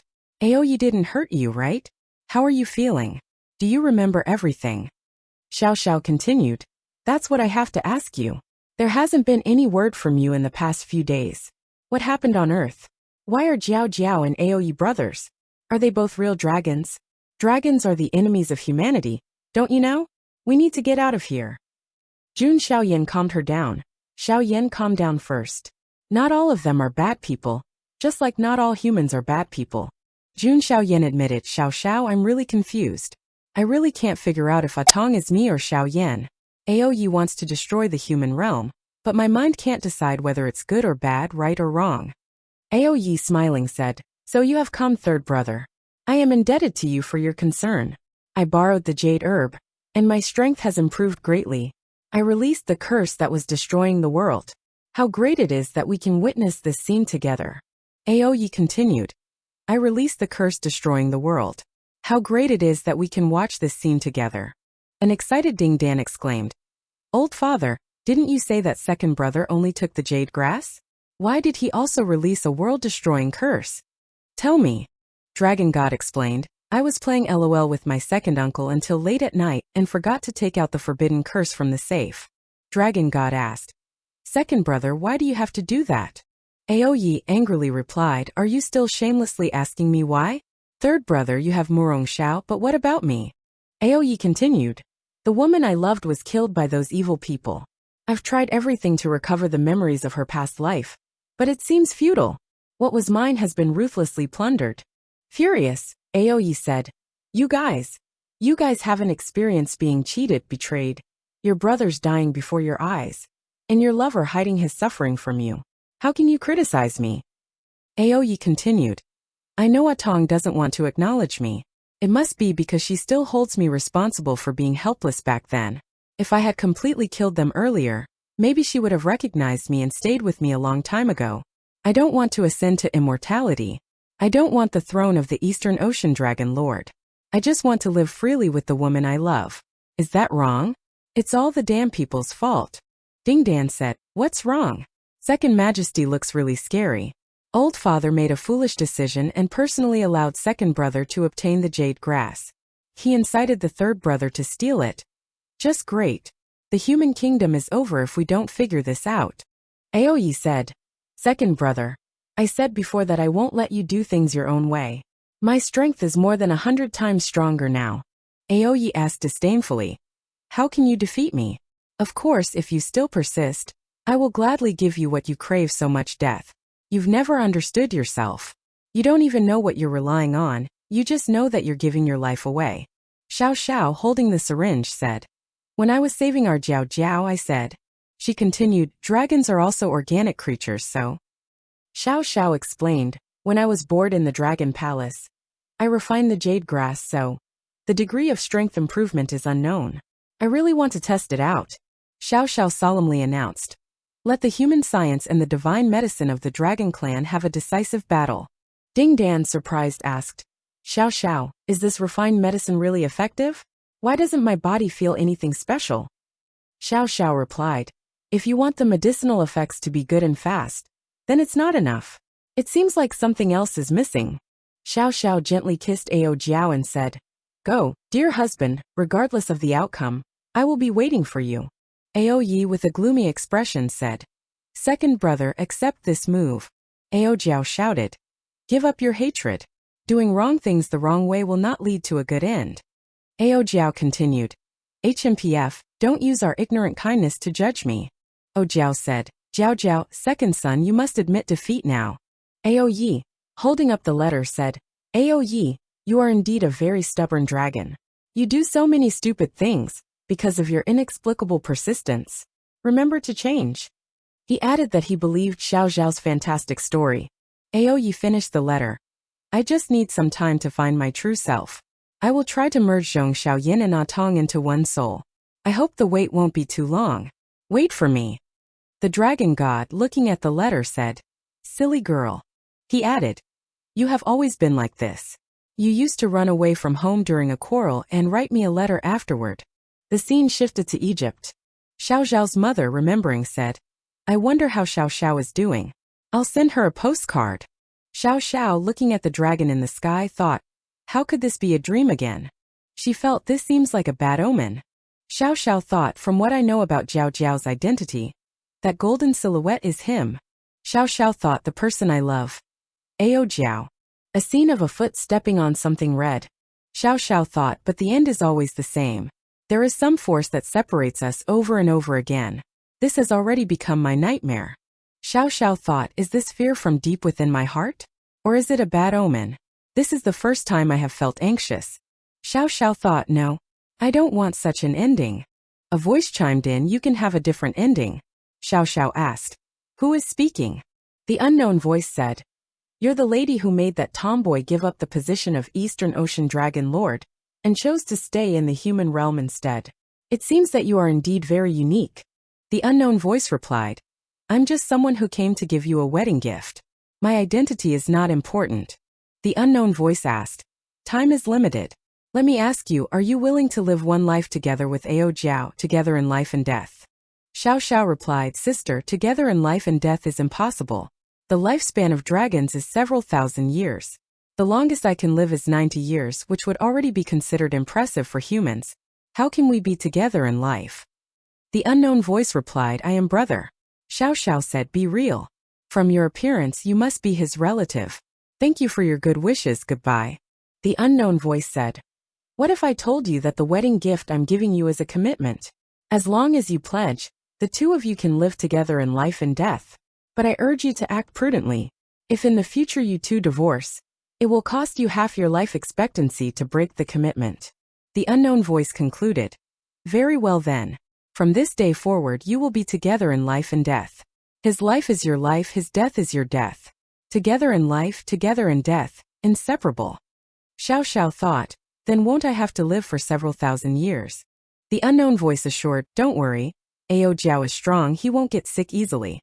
Even if you die once, he will also live healthy for several thousand years. Xiao Xiao thought, at this moment won't I become a monster?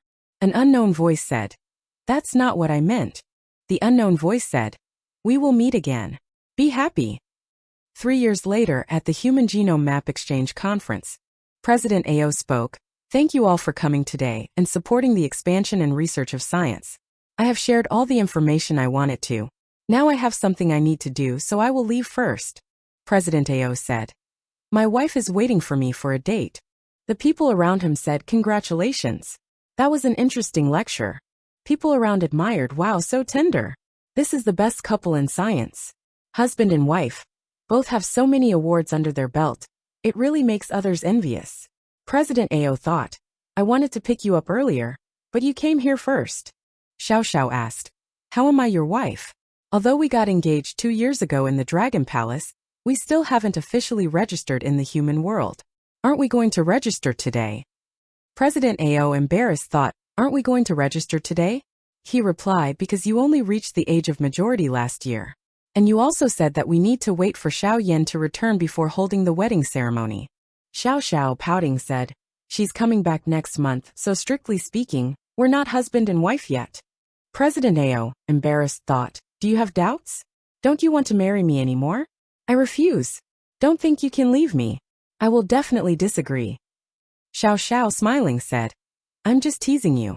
I will depend on you forever.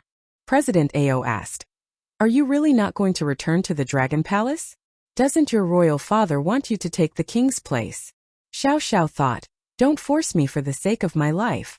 She replied, I realized that I was still interested in scientific research. Although the gene map was useless to the Dragon clan, I can continue to study dragon genes. I came to an agreement with him to give him 100 years and we will decide then if we want to return to the Dragon Palace, and he agreed. Xiao Xiao concluded, the most important thing is that everything I love is here, scientific research, and you. President Ao thought, despite your stubbornness, you're so cute. It's hard to resist. President Ao thought, you always praise me like this whenever you're nervous. Do you want to kiss me? President Ao asked. May I? Xiao Xiao thought, you've been caught. She replied, you don't need to ask next time. Dragon Palace. The dragon god said, Eastern Ocean Dragon King Ao Guang, Dragon Queen Xinyuan Yu Luo, you have done enough. Your hard work has borne fruit. You will soon ascend to immortality. The Dragon Queen, hugging the dragon god, said, son, mother has thought of you every day for the past few years. Dragon god said, Dad, Mom, after you ascend, the three of us will be reunited. A few days later in the lab, Ding Dan said, Jiao Jiao, your second brother doesn't want to return to the Dragon Palace and your parents have ascended. Are you not going to return either? Who will manage the Dragon Palace and the ocean floor? Ao Jiao replied, Royal Father said that second brother's temperament is too willful, and I am too pure. Ao Jiao concluded, There is only one person who is shrewd and clever, and who has the most tricks. At this moment in the Dragon Palace, the Dragon Lord is currently working. Text on the scroll: Dragon Lord has inherited the throne. Recent pressing matters are as follows. The Dragon Palace's budget for repairs requires your consideration. The Dragon Palace teams have gone undercover to the human realm. The Dragon teams are asking for a pay raise, especially your second uncle. The fourth princess of the Western Ocean Dragon Palace is missing, Dragon Lord said. I see.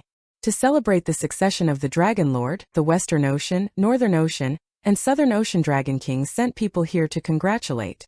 Ding Dan's inner thoughts. Second brother? Third brother? Brother Tian Lin? Ding Dan thought, I'm so bored. Save me sobbing.